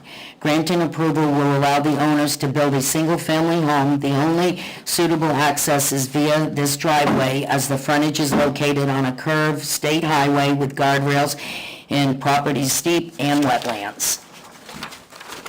Let me just stop you Sure. there for just a moment. Yep. I want to make sure that we're clear that as you read and state driveway, we're actually talking about a Deeded right-of-way, yes. to the property. Correct. So that's clear in the minutes. Okay. Yes, okay. That's what we're talking I wanted to change that, but I didn't because I wanted to read exactly what I wrote. No, that's fine. And this was my first time doing one of these, so, You're doing fine. please describe how substantial justice is done. The benefits of the applicant would not outweigh by harm the general public, as building on this lot would be keeping with the neighborhood and would afford us the same rights as the lots that were previously developed. Please describe how the values of the surrounding properties. The surrounding properties would not be diminished as the home that we propose to build is structurally sound, aesthetically pleasing, well-maintained, primary resident, and would likely increase the value of the surrounding properties. Literal enforcement of provisions of the ordinance. As you can see on the tax map, this lot is located in the middle of 4 developed lots on the deeded right-of-way. It would be a hardship to be denied a permit. This lot is a buildable lot created per the deed dated 1986 and has been taxed as such inception. This lot meets all building requirements relative to setbacks, acreage, classification, access from Route 77, AKA Concord Stage Road, is inaccessible due to, access from Route 77, AKA Concord Stage Road, is inaccessible due to the state guardrail, slope, and wetlands. Please see attached Plan 18831. do I go on further? Yes. Oh, the one. Oh, sorry, yep, the I. In the special conditions identified below, please indicate how no fair or substantial relationship exists between the general public purposes. Do I need to read the whole sentence? Or you guys know? Let me, Fine. are we allowed to provide? Absolutely, if she doesn't mind. So, No. if I were to read literally what you wrote here, it has no special conditions that are different from the surrounding. I would be compelled to vote against this. But I think that's not true. I think that your lot does differ from the surrounding lots, because none of the surrounding lots have the special condition of a wetland causing an effective moat to the road, nor do any of the other surrounding lots have a highway barrier. And that's 20% for your benefit, but more Right. generally, Nope. that is required for a variance. You Right. have to explain, I've got a huge boulder that can't be blasted, everyone Okay, else doesn't. so what he said. Thanks. Thank you. All right, so, I've never done this before, so with what you just said, would we need to amend this then? No, I think it's fine. No. But just to explain that a little more. No, I You understand. have that swampy area. You Right. just put your driveway there. It would be simple. Okay. Right. That swampy area is why you're So here. that would be, okay, that would be a special condition, okay, understood. The lot was created for construction of a single home. It has no it does have a special condition, but I'll read it as it states. It has no special conditions that are different from the surrounding development lots. The surrounding lots were allowed to build. Denying a building permit would not afford us the same opportunity as the surrounding. And I guess when I wrote this, now that what you've said, the special conditions, I was taken as if it was the lot just where we were building and not the whole lot, the frontage and all of that into the equation, correct? Excellent.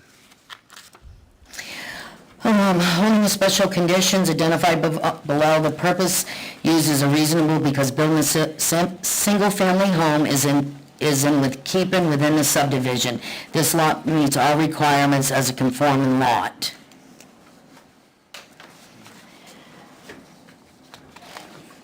Well, there you go. Any more questions?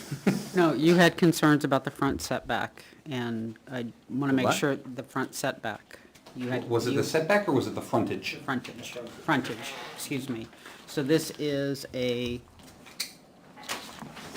home in a residential, rural agricultural area of 10 Yeah. acres or more. They only need a 50-foot frontage on a paved town road. Right. They have 175, Excellent.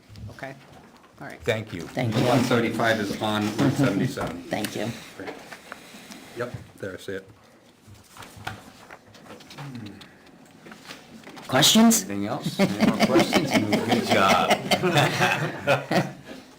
No, no more questions?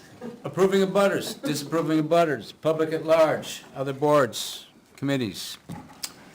Can I just, I don't know, can I comment? Just- Yeah.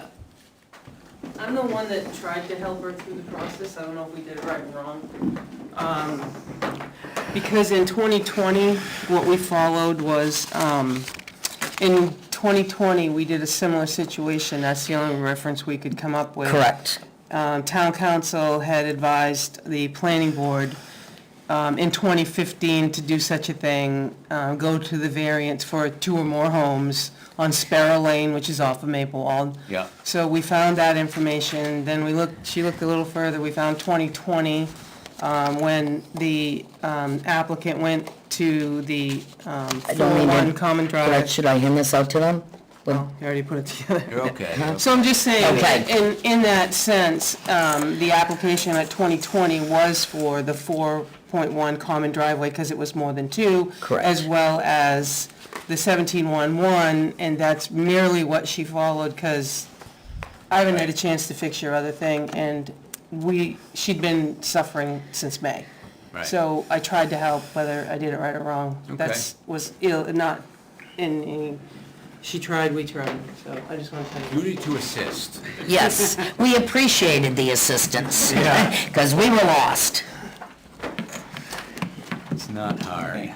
So I think that's all the testimony that you needed Okay. to give. No more rebuttals? No, Okay. no, Thank And you. I'd like to close this meeting okay. to, this deliberation, to close deliberation, or any discussion. Yeah, in general, I think this is kind of a no-brainer. Okay. We think that it meets the zoning code and doesn't need a variance. We have the letter from their lawyer saying, no matter what the zoning code says, he thinks state law allows it, and I've seen no rebuttal against that. Did I hear Well, I was giving overall, I was just giving a rundown, but yeah. motion to approve? Prong one. Motion to approve prong one. Second? Been moved and seconded to accept prong one. Those in favor? Yes. Yes. Yes. Yes. Yes. Prong one, 5-0, passes. Motion to accept prong two.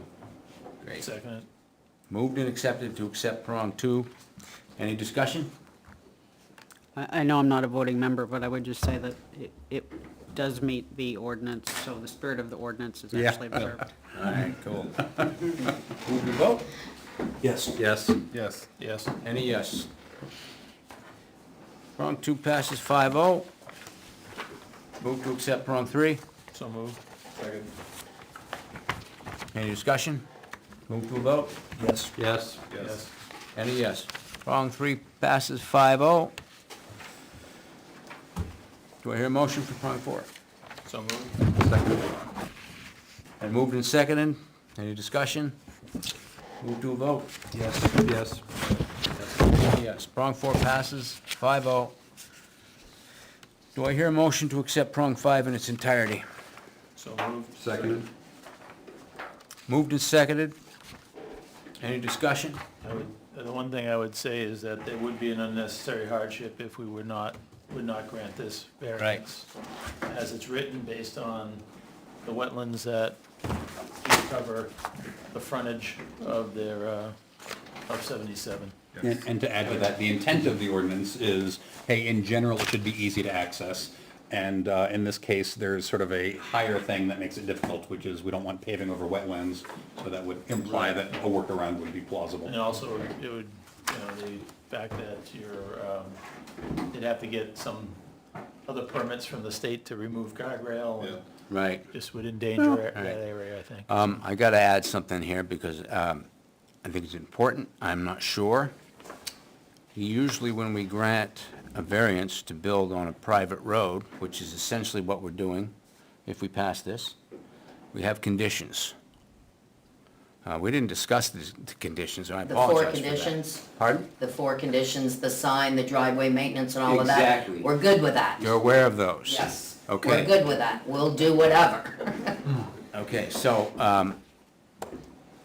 and I looked and tried to figure out where to insert this, and I couldn't find the exact procedural, so it's right here. Yeah, go ahead. Thank you. Usually it goes at the end of This is of something prong else. five. So we're gonna call to a vote on prong five, accepting with these conditions. Wait, Is it the conditions with the sign, yes. the the liability Yes. waiver? What's the reference? and who, did you make? It's just a piece of paper. Who made the motion to accept prong five in its entirety? I did. Would you like to amend that? I would like to amend my motion to accept prong five in its entirety to accepting prong five in its entirety with the, four following, you want me to read You all don't need four? to read them. The It's four minor record. conditions that the applicants are well aware of, that they need. Excellent, great. Second that? Second. Okay, so, I lost track. Been moved and seconded that we amend the amendment. Discussion? None? Vote? Yes. Yes. Yes? Yes, Yes. okay. Now we need to pass it. We amended it, now we need to pass it. So. Move to accept prong five as amended. So moved. Second. Discussion? No? None. Vote? Yes. Yes. Yes. Yes. And yes. Prong five is passed as amended with those conditions. Okay. So, Thank you. Thank you. Thank you. Great job. So, yes, thank God. Long road to get here. So. No pun intended. Huh? Some sheet you have or somewhere in bylaws? Thank you. Have a good night. Thank you. And actually, we don't want to close immediately, we want to have a brief discussion about future agenda items. I was just gonna say that, are there any other issues to discuss before the board? Can you wait till Naomi is done with them, and that Okay, way yeah. we can have a conversation with her? Because she's gonna tell us how she's updating the, we're gonna ask her to tell us. Yeah, I'm not sure if we need to do anything other than have a vote, or if we need to sit down at a table with pencils, or what we need to do. We'll talk. Yep, I know. This has to be on record, that's Yep. all. Thank you very much. Thank you. Appreciate it. Good night. Okay, as I said, are there any other issues before the board? Did you do minutes? Did I miss No, something? we haven't done. I didn't see any Would you, minutes. would you come up and explain how we're updating this document? All I did was take the Word document and add the things that we're. Yeah, but just so they know. Yeah. And everybody else. So the document, this is really loud, you know, if you watch it on TV. So the document that is online currently is 2019. Maureen was able to pull me out, the one thing that I was looking for was that entirety of Article 37. The rest of it, it's just a matter of, the only thing I'm telling you is formatting's a little bit of an issue because I don't know who formatted the first few changes, but when I formatted it, things are looking like this. So I'm just in the middle of reformatting, just down through so it looks presentable. And I would say you'd probably have it in the next week, maybe week and a half. There's no action item for us, you're just telling us. There isn't, no, I just, Janison had asked about it, and, you know, from 2019, I was asked, is that your newest? And I said, well, it's the newest that's available, the other ones are being worked on. Had to research, because Tony had started it when he was here.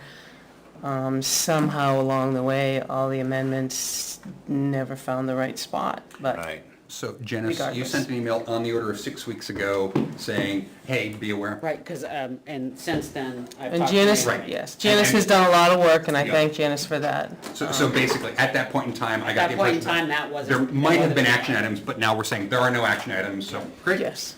Now, as far as the document itself, once it gets updated, there are no approvals that are required. No, as because it's part of all one per vote. town meeting vote. Obviously, I think there's one, I don't remember the year, it seems like yesterday, but there's one of them, the ones that obviously failed, we aren't putting in there, but the other ones, and what I found was that the old way we used to do the article, if you looked at it and looked at the comparison, was, it used to say a general one-sentence thing. And that would say, get your details at the town clerk's office. And that's how I was trained to do it many, many years ago. And that was there. Now, if you look at the articles from Janice did 20 through, which we just have compared, is the whole article was written in your warrant. That's why your warrant was many pages. So people would say, geez, what's that mean? You know, you'd have to go to the clerk and get it. And we're not doing that anymore. The whole article is written as a whole article. I just have verified a couple things, and 37 did say, Article 37, add it in its entirety, and you had to put it at the clerk's office. Now we have it. So since we're discussing the sort of formatting or editing of the town warrant articles, one thing I noticed a while back, and this is a question for whoever can answer it, is that the planning board proposes changes to the zoning code, and they do that in warrant articles. And there is at least some years, a weird mismatch where warrant article 1 will be on some topic, then warrant article 2 will say effectively planning board article 1. Oh, I know why. So technically, the warrant article starts with 1, electing officers, and 2 starts your questions of everything else. So Right. your zoning comes next. Right, okay. And if you'd like, we can change it. So the first amendment isn't to elect officers, Right. it's number 2. Right. So you're right. There is confusion, and I think to settle the confusion, we can start the planning board amendments with 2, but that bears another question as what do you do with 1? Right. You know, it's very hard because Article 2 ends up with Amendment 1, 3 ends up with Amendment 2, 4 ends up with Amendment, and so And I on. think that's something that can't be settled here, but just while we've got a bunch of people in I don't the know room. how to Year settle after it. year, your Amendment 1 And- Is Article Is 2. different. Right. Is Article 2, Right. but it's different, 2020 was different. Right. than Yeah. 2019. And so- Started, Right. we used to get the amended not article, we used the zoning ordinance. We used to get a copy of the zoning ordinance after the vote. Yeah, after- because I was good at that, wasn't I? Yes, you were, and it I was just- every year I would get a new one of these and a new one of these. Well, I got a new one, of those upstairs for you. Everybody else's is white, yours is maroon. Let's go on. Where I wanted to. No wonder I got a couple extras upstairs. As I recall, there were no references to past articles. It was, you revise it, you put it in, it's done. Right. Because we don't, once we have a revised article, we don't need to go back and try, well, what was it before? It's irrelevant. No, So- and I started years ago putting in tiny, tiny font next to it, whether it was amended or added, and the town meeting date, so you could go back to it, versus like, when did they do that? I just added that at the end as a easy way to find things. That's not a bad way to do it. But I think. A lot has happened since I've moved on in '09, but now I'm back at it because help-wise, Yeah. I'm the only one with institutional knowledge about it. A few years ago was just the fact that it hadn't even, that the zone ordinance was presented as the zoning ordinance. It didn't have a date on it. And we didn't know if it was current or not. Yeah, and the So back I page think now we is this decided long with to all the put a date amendments, on it. yeah. And as long as the date's on it, so I know, Right, which we put the date on the front. yeah. The topic switched, and I just had one more thing to say on the other one, and this is, I think, largely to Janice in conversation, because I think the BOS would be more directing this. Several years back, there was a warrant article that I was interested in and campaigned on, and afterwards I looked at the vote totals, and I saw, something that I had no public flyers, et cetera, about, and that passed with, let's make up a number, 90%, another one 90%. The one that I cared about was very different from the default 90% approval because I had done this campaigning. But there was another one that shared the number. It was warrant Article 4, but planning Article 3 that no campaigning had been done for, and it had a noticeable dip, which I attribute from that experience to sort of people coming and saying, yep, it's number 4 I care about, but there are 2 number 4s. And so the whole point of this is, it's only 4 data points on a single year, but I think there is No, I've experienced that personally myself. Great. So, okay, is it Article 4, is it warrant Article Right. 4, is there amendment number 4? And so, Which, this is You have not to something actually that this read. board can do anything about. I think BOS has to do it. And so I have a question for you. Should I come to if I care as a citizen about that, or if I care as a member of this board, should I come to a meeting or send an email, or what would be my appropriate next step? you can send an email or you can come to public Great. comment. I mean, Okay. we're starting into budget season, which goes Great. into writing warrant articles. Cool. but- I don't think there's any harm Anything- in like dropping off. Anything for or- us to deal do with you- as a board right now. I'm just, I'm done. so just adding, I don't know if there's anything that's, makes me put number 1, number 2. You could just put an amendment if that's really confusing, because I'm not here for confusing. Yeah. I'm trying to make it easy, but I can see the confusion, because it certainly is confusing. Yeah, so- When you say, I thought I knew what to vote on Article 1, and it's really Amendment 2, Yes, you know, exactly. so. But I'm here to help, so. But, planning board also has some say in Do I hear a motion to adjourn? I so that. Are we motion. going to- What, minutes? We don't, I didn't get any minutes. You get minutes? Yes, I did. You have to sign up on eSubscribe. No? I didn't put them in your package, no, because they, were there. I've never heard You of can Oh, do- well, that's okay, I'm Oh, I just have a fine. question, you also got some, I don't know how you're even gonna approve. You Yeah, only I- have You guys have minutes Can't to, approve the no. March ones. The May one. okay. May? Is What? May? Okay. May's gonna stay in draft for Infinity. How do we do that? Do you know? No. Because none of us were there, except Malcolm. Alright. Wait, what, I'm losing track. What am I doing now? May minutes, you were the only person there, You can't do it, just. so we can't actually approve them. That's a stretch to assume that I was there. Well, yes. You can table Jeez. your minutes. That's okay, You're yeah. on the board. Okay, so you want me to do the May Minutes are minutes? 16 pages long, so you might wanna table. Okay. Wait a minute. You want me to do the May minutes? No, they physically cannot be approved because there's only one person that can approve. Oh, I got you. May will. Can you- Well, May will- theoretically, Make a what motion we to can enter do into record? is if we're so That's what I would moved, do. What? I would make a motion that we enter them into as a record without voting on approving them because we don't, at least 4 of us were not here for the May. That's a good suggestion. That's my motion. It's a motion. Move to accept the May minutes as presented. As presented. We have it seconded here. Speak up. We're not accepting them, we're just entering them into. Yep, that's correct. That was the As motion. written. Wait. It's a motion to accept them as written. As written. We're Second. Okay. Discussion, vote. Yes. Yes. Yes? Yes. Okay. May minutes are gonna be accepted as written. I think we already had the adjournment on the table, didn't we? Yes, we did. Any more discussion? None. Vote. Yes. Yes. Yes. Yes. Meeting adjourned.